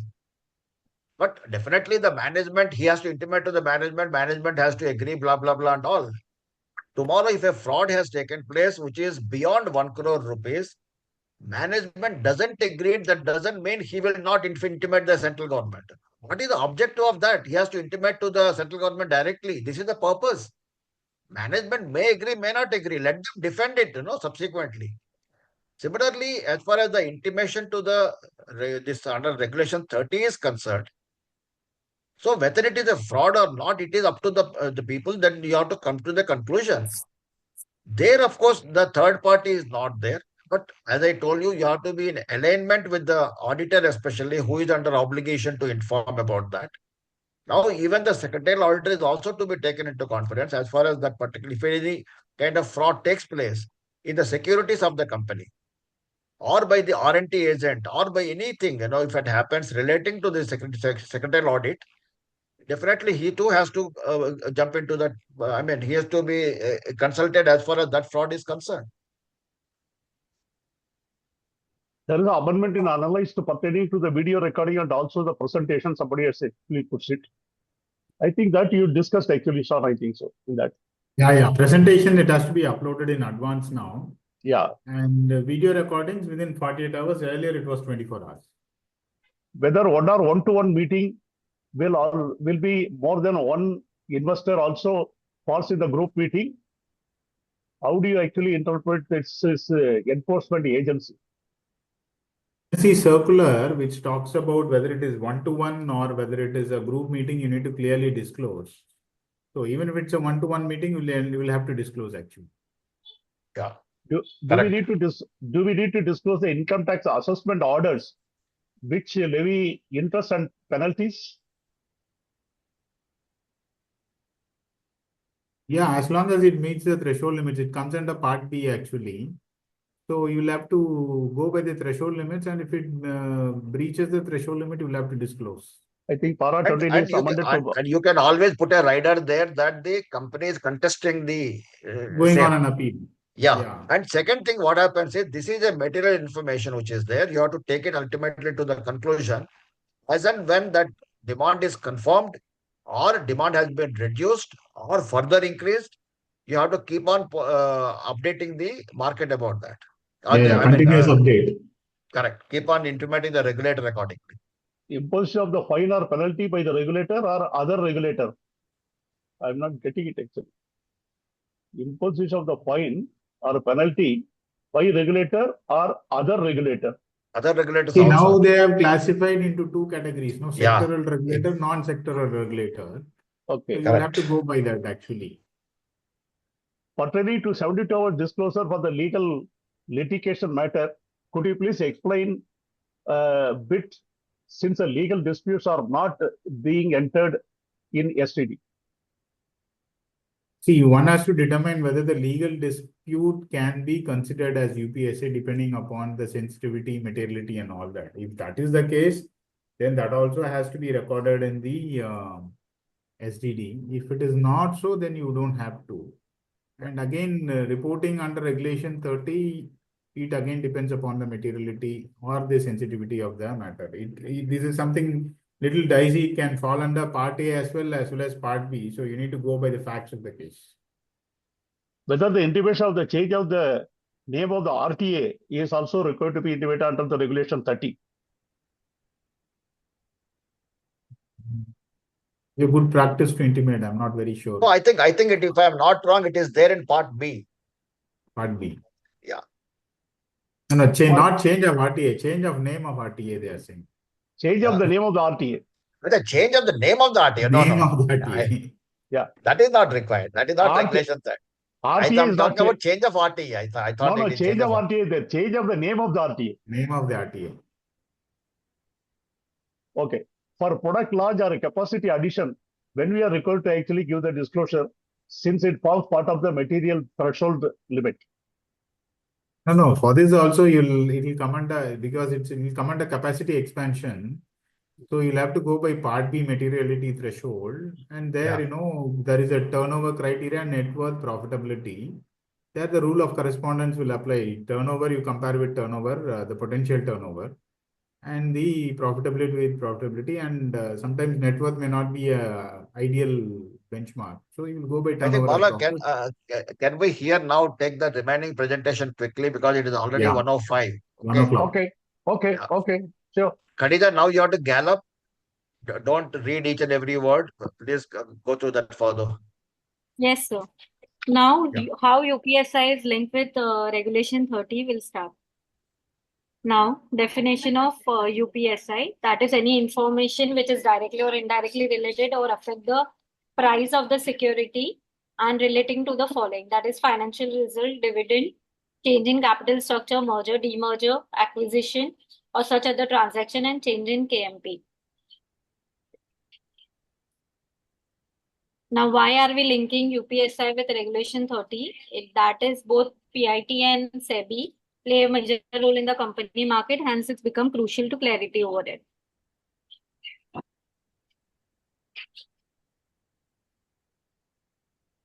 Now, following disclosure need to be filed with stock exchange, and the definition of UPSI and PIT regulation, but intimation is asked in Regulation 30, led with Schedule 3, that is financial result, dividend, change in capital structure, merger, demerger, and such other transaction, and change in KMP. See, that one minute. If you see the consultation paper, what SEBI says is that the companies are taking only these parameters as UPSI. They are not going with other things which are there in Regulation 30, which are equally important. So this is the reason actually why SEBI proposed that we are going to take the entire Regulation 30 as a part of UPSI. That is an extreme view. That was the, I think, if I'm not wrong, somewhere in the consultation paper, 2023 has come with some kind of a modification to that. Then 2024, again, they have updated and revisited the whole issue. Now, I feel that more or less it is going to come. That means, of course, there is this one or two slides are there. There are 10 proposals out there, if I am not wrong, out of that Regulation 30, they are going to bring that events as part of UPSI. Then what will happen? The moment they become part of UPSI, that information you have to enter into the SDD. Now, at this moment, what is happening is people are not taking that as part of UPSI. Because of that, the entries are not being made in the SDD, which is equally sensitive information as far as the market impact is concerned. That is the objective of this whole exercise. Yeah.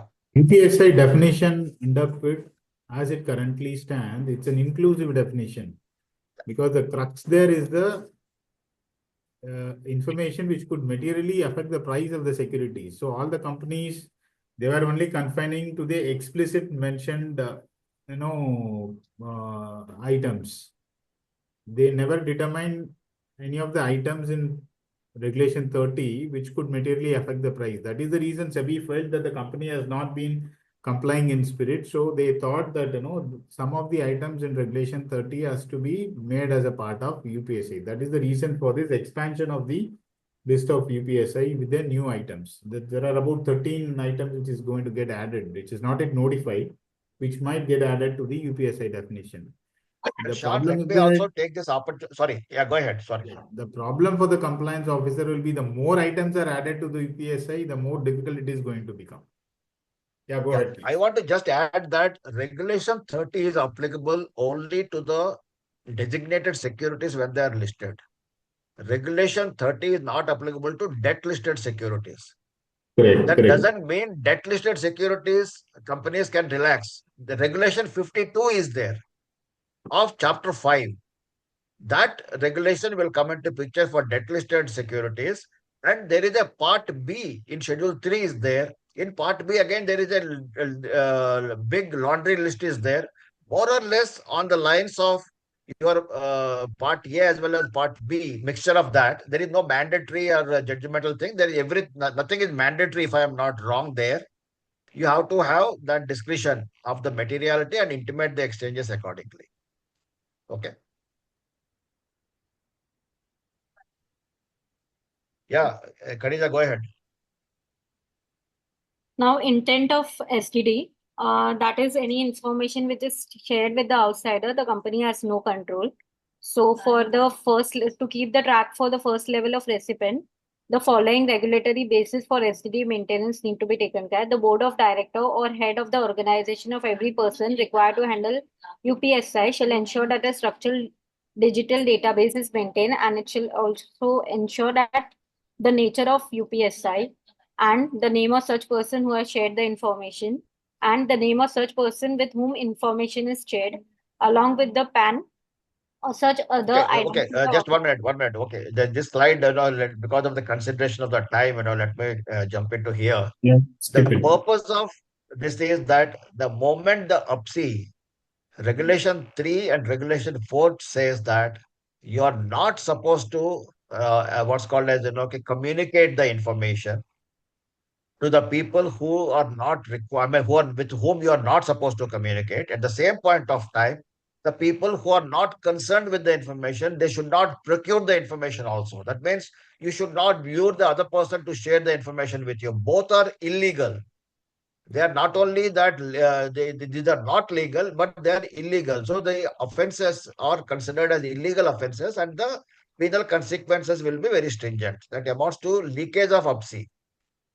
So how whenever the leakage takes place, how that investigator, that whoever is the person investigating it, the audit trail used to be not there earlier. It used to be very difficult for them.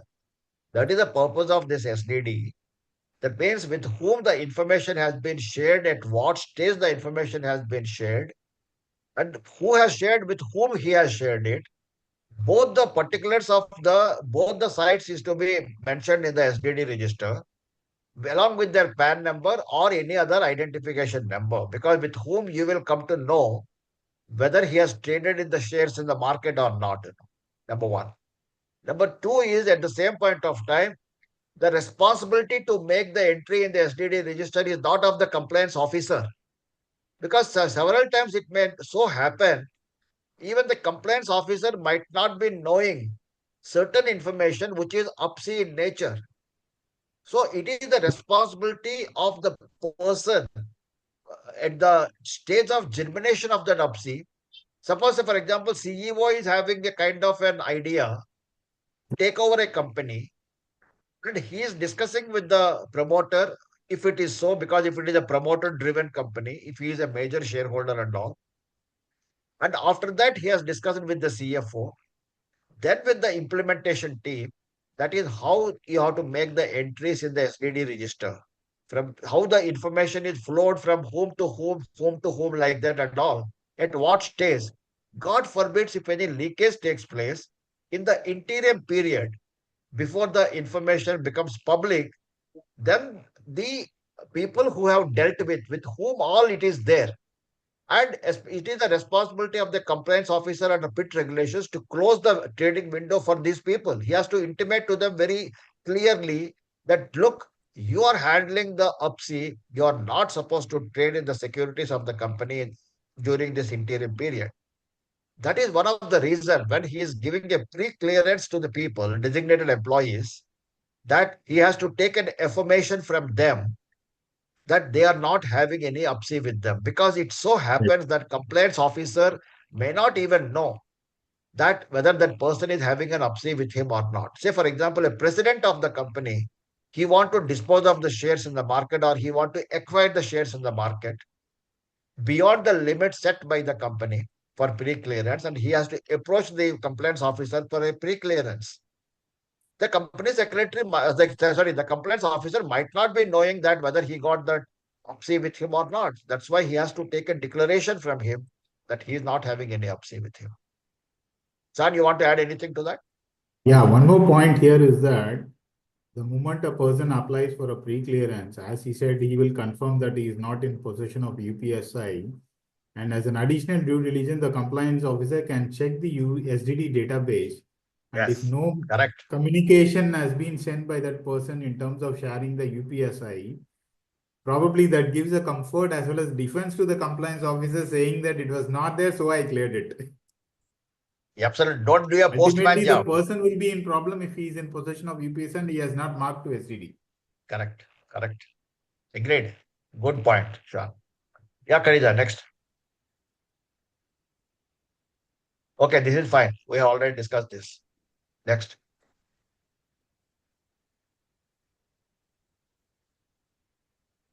And if I may quote the Satyam case, which is well known, the main point of allegation against the CS was the non-closure of trading window, nothing else. Yeah. Correct. But he himself was not knowing about that. Ultimately, see, those strictures were passed against him because he himself was not knowing about that UPSI. No, He no, if I came to know at a remember later correct, stage no, only. if I remember correct, that post that disclosure of that letter to SEBI by the CEO, SEBI held that he ought to have disclosed the trading window immediately after that. Acha, okay. What is this? Okay, this is okay. That consultation paper. Okay, next. Background is fine. Next. Yeah, these are the proposals. Quickly go through that proposals, Khadija. And proposed to be included in the definition of UPSI. There are 13 proposals. Change in rating, that is fraud raising proposed to be undertaken. Agreements. No. Who is changing these slides? Yeah. Agreements, fraud or default by a listed entity's promoter. One Direct. minute. Let me take this slide. See, these are the proposals on the consultation paper. They are going to take these proposals as part of UPSI. Change in the credit rating of the company. Fundraising proposals, any kind of fundraising proposals, whether it is a private equity, private placement, preferential allotment, rights issue, follow-on public issue, blah, blah, blah, and all. Agreements by whatever the name they called, which is going to impact the management or the price of the control of the company, and including any fraud or defaults by the listed entity. Frauds, we have already discussed about that. Defaults also, not only the fraud, even default in the redemption of debentures, redemption of preference shares, interest payments, dividend payments, all these will come under the default section. Next. Then comes about the amendment regulation. This changes any key managerial person. This is also going to be a part of UPSI. Any kind of resolution plans or restructuring, one-time settlements, etc. Admission of winding up petitions, initiation of forensic audit. This is also going to be an UPSI. Yeah, next. Then comes actions initiated by the regulators, statutory enforcement agencies and all. And also that in mergers, demergers, acquisitions, delistings, disposals, blah, blah, blah, they're all going to be outcome of any litigations or disputes, giving guarantees or indemnities or becoming surety by whatever name called. That means whenever you are going to give a guarantee or a security and that particular thing gets defaults, then obviously it is the responsibility of the company. So it is also a part of UPSI, going to be, not as on date. Granting withdrawal, surrender, cancellation, or suspension of key licenses or regulatory approvals. So it may so happen that you might be having certain licenses and all today, but whatever the reasons it is, if the license has been cancelled, definitely your business is going to get affected and going to impact the security price. So these are the proposals. Out of that 30, regulation 30, there are certain events which have been weeded out. There is a proposal in the consultation paper that they are going to make this as a part of UPSI. As Sean has rightly mentioned, if it, and most likely it is going to happen, it is a matter of time. Definitely it is going to increase the burden of the compliance officer in the PIT regulations. Most of the times it may so happen the compliance officer for LODR and compliance officer for PIT regulations may be the same. By any chance, suppose if there are two compliance officers are there, please ensure the proper alignment between these two compliance officers. Otherwise, it is going to be disastrous for the company as well as for them also. 99% of the times, it is the compliance officer under LODR and PIT are going to be the same. It is the company secretary of the company only. Yeah. Advantages, Now broader of advantage. UPSI definition, promoting transparency, piercing the corporate wheel, saving the litigation of time and cost. Next. There are certain advantages also. The doctrine of parity, of course, PIT regulations and this listing regulation, they are going to bring that doctrine of parity. Okay, next. Okay, case laws. These are all one or two case laws are there. Now, that Bala, the remaining questions you may take up. I think we have more or less concluded the presentation part. Yeah, sir. I'm sorry, I'm considering, Khadija, I'm sorry, considering the time. Actually, I have taken the what's called as the wheel in my hands so that I can drive it fast. Okay. Yeah, Khadija, you're always over, huh? No? Thanks. Yes, yes.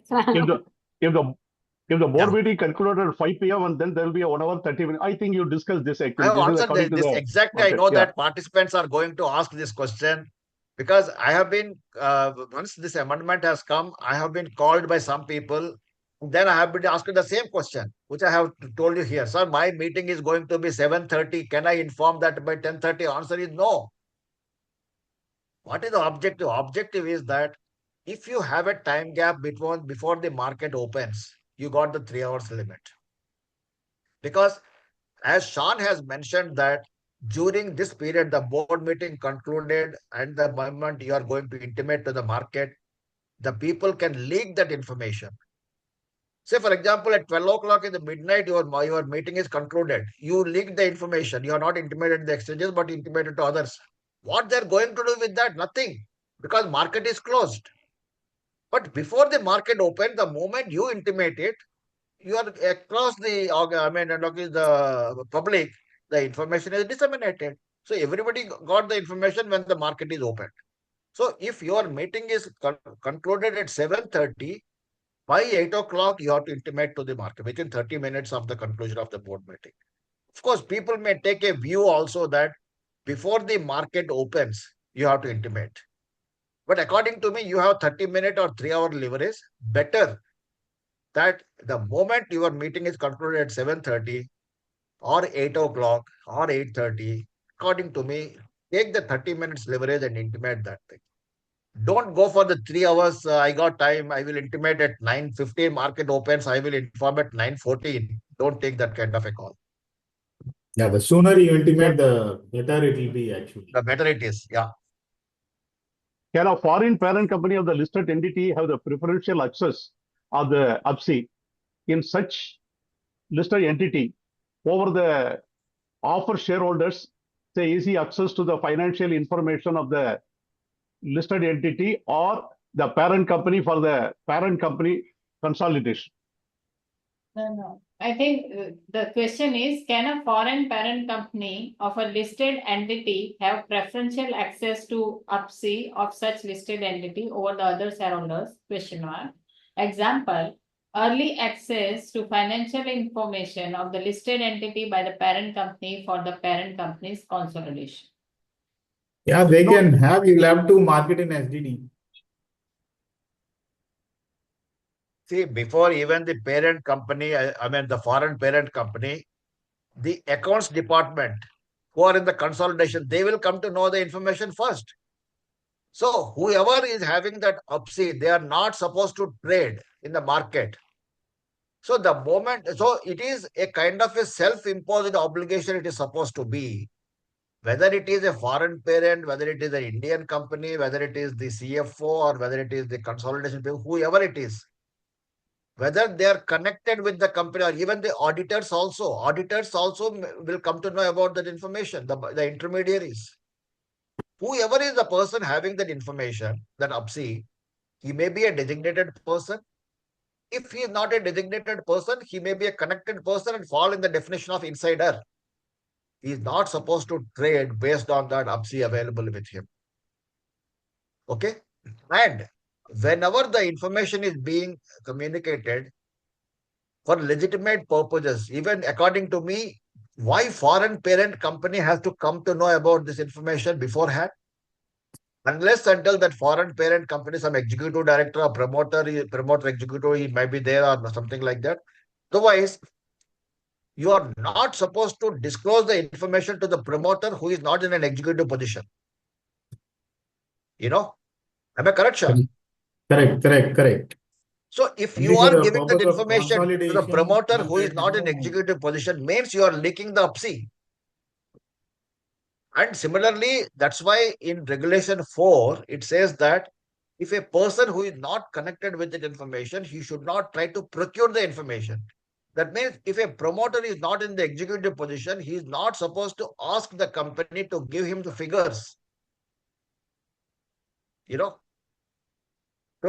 Just to give an example, when Mr. Ratan Tata was there, he was a promoter, but not in the executive position in the last days of him. Same is the case with Mr. Narayan Murthy today of Infosys. He is not in executive position. So the company cannot communicate with them the figures. beforehand, before you are intimating to the exchanges. If at all if somebody has intimated, that means you are leaking that UPSI, and that is illegal thing. Yeah. I think next question we already discussed relating to the e-auction. I think Dipti has already read out actually. Then again, disclosure of the income tax assessment after levying the interest and penalty. I think that also you already answered actually. At the time of filing the DRHP, often quantum of the capital price in which offer shall be made is not very clear. Whether the expected capital changes on account of the public issue is an UPSI. If so, which stage it is becoming an UPSI?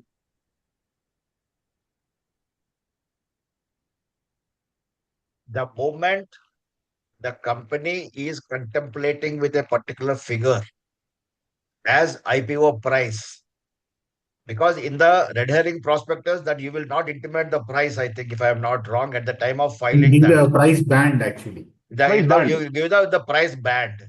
Yeah. That price band itself is an UPSI according to me. I think that's all the questions I have in the chat box. There's nothing. We are already on 30, well beyond. Yeah. Should we? Great.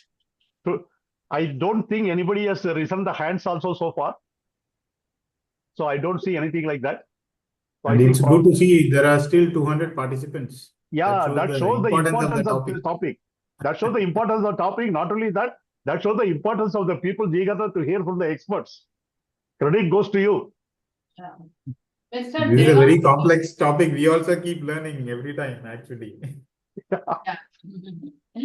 Thanks. No. This is a very sensitive and a very important topic. As I said in the beginning also, there is no routine compliances, but if you don't do your homework, as so Sudhakar puts it very clearly, if you don't enter in the sectoral database, if you don't keep the documents, as you rightly given the example, if you don't create the documents, etc., you'll end up with a severe problem. So that we have to keep our homework neatly, steadily available, accessible when something goes wrong to prove our innocence, we acted diligently. That is required. That's a crux of the point in this. It's a very, very sensitive information. Yeah, over to Dipti, your last word, please. Yeah, thanks everyone. There is a question that when we can see this on YouTube at the earliest possible. And friends, many times why this become important, because it's a subjective. Everything is written everywhere, you can tick and do. But everywhere some human decision or human judgment is involved. And in this particular topic, it is judgment of compliance officer, and it's very risky, and that's why everyone is concerned. But in that case, you can analyze base that, keep yourself in the stakeholder position, you can analyze and do it. We have tried, and our panelist has tried best to give clarity on each and every questions and regulations. And it is a never-ending topic, but your time was precious. We have run up to 1:30. Thanks a lot for everyone for joining till end. Thanks, San, for sharing all your experience, and Sudhakar, both of you has done a wonderful job. So before you conclude, Deepti, that Nayan, I'm sorry, today your interconnected that the internet has cheated you. But at the same point of time, Khadija, I must appreciate your courage to jump in a presentation which you are not prepared. Okay, but she could do reasonably well. Considering the time, actually, I took the steering wheel at my hand. I'm sorry for that. Yeah. No, that's how the compliances have become today. Whether you are hands-on or not, you have to rise to the occasion. So Mehta is showing that the people are that way ready to handle any type of thing. So that's why Sean, what we need to do is that Mehta and Mehta also plan B should be there. If the main presenter is not able to do it, who is the next? We should not get panicked at that point of time. Whether it is the in-house panelist or outside panelist or whoever it is, or somebody among the participants, they have to volunteer so that the show must go on. Go on, correct. Thank you, Deepti ji, for the opportunity. It's a great opportunity to interact with you all as well as the participants, and it's a great learning opportunity for me as well. Thank you. All said and done, Nayan has done a wonderful presentation prepared. Although the technicality which is beyond her control, which she could not help it.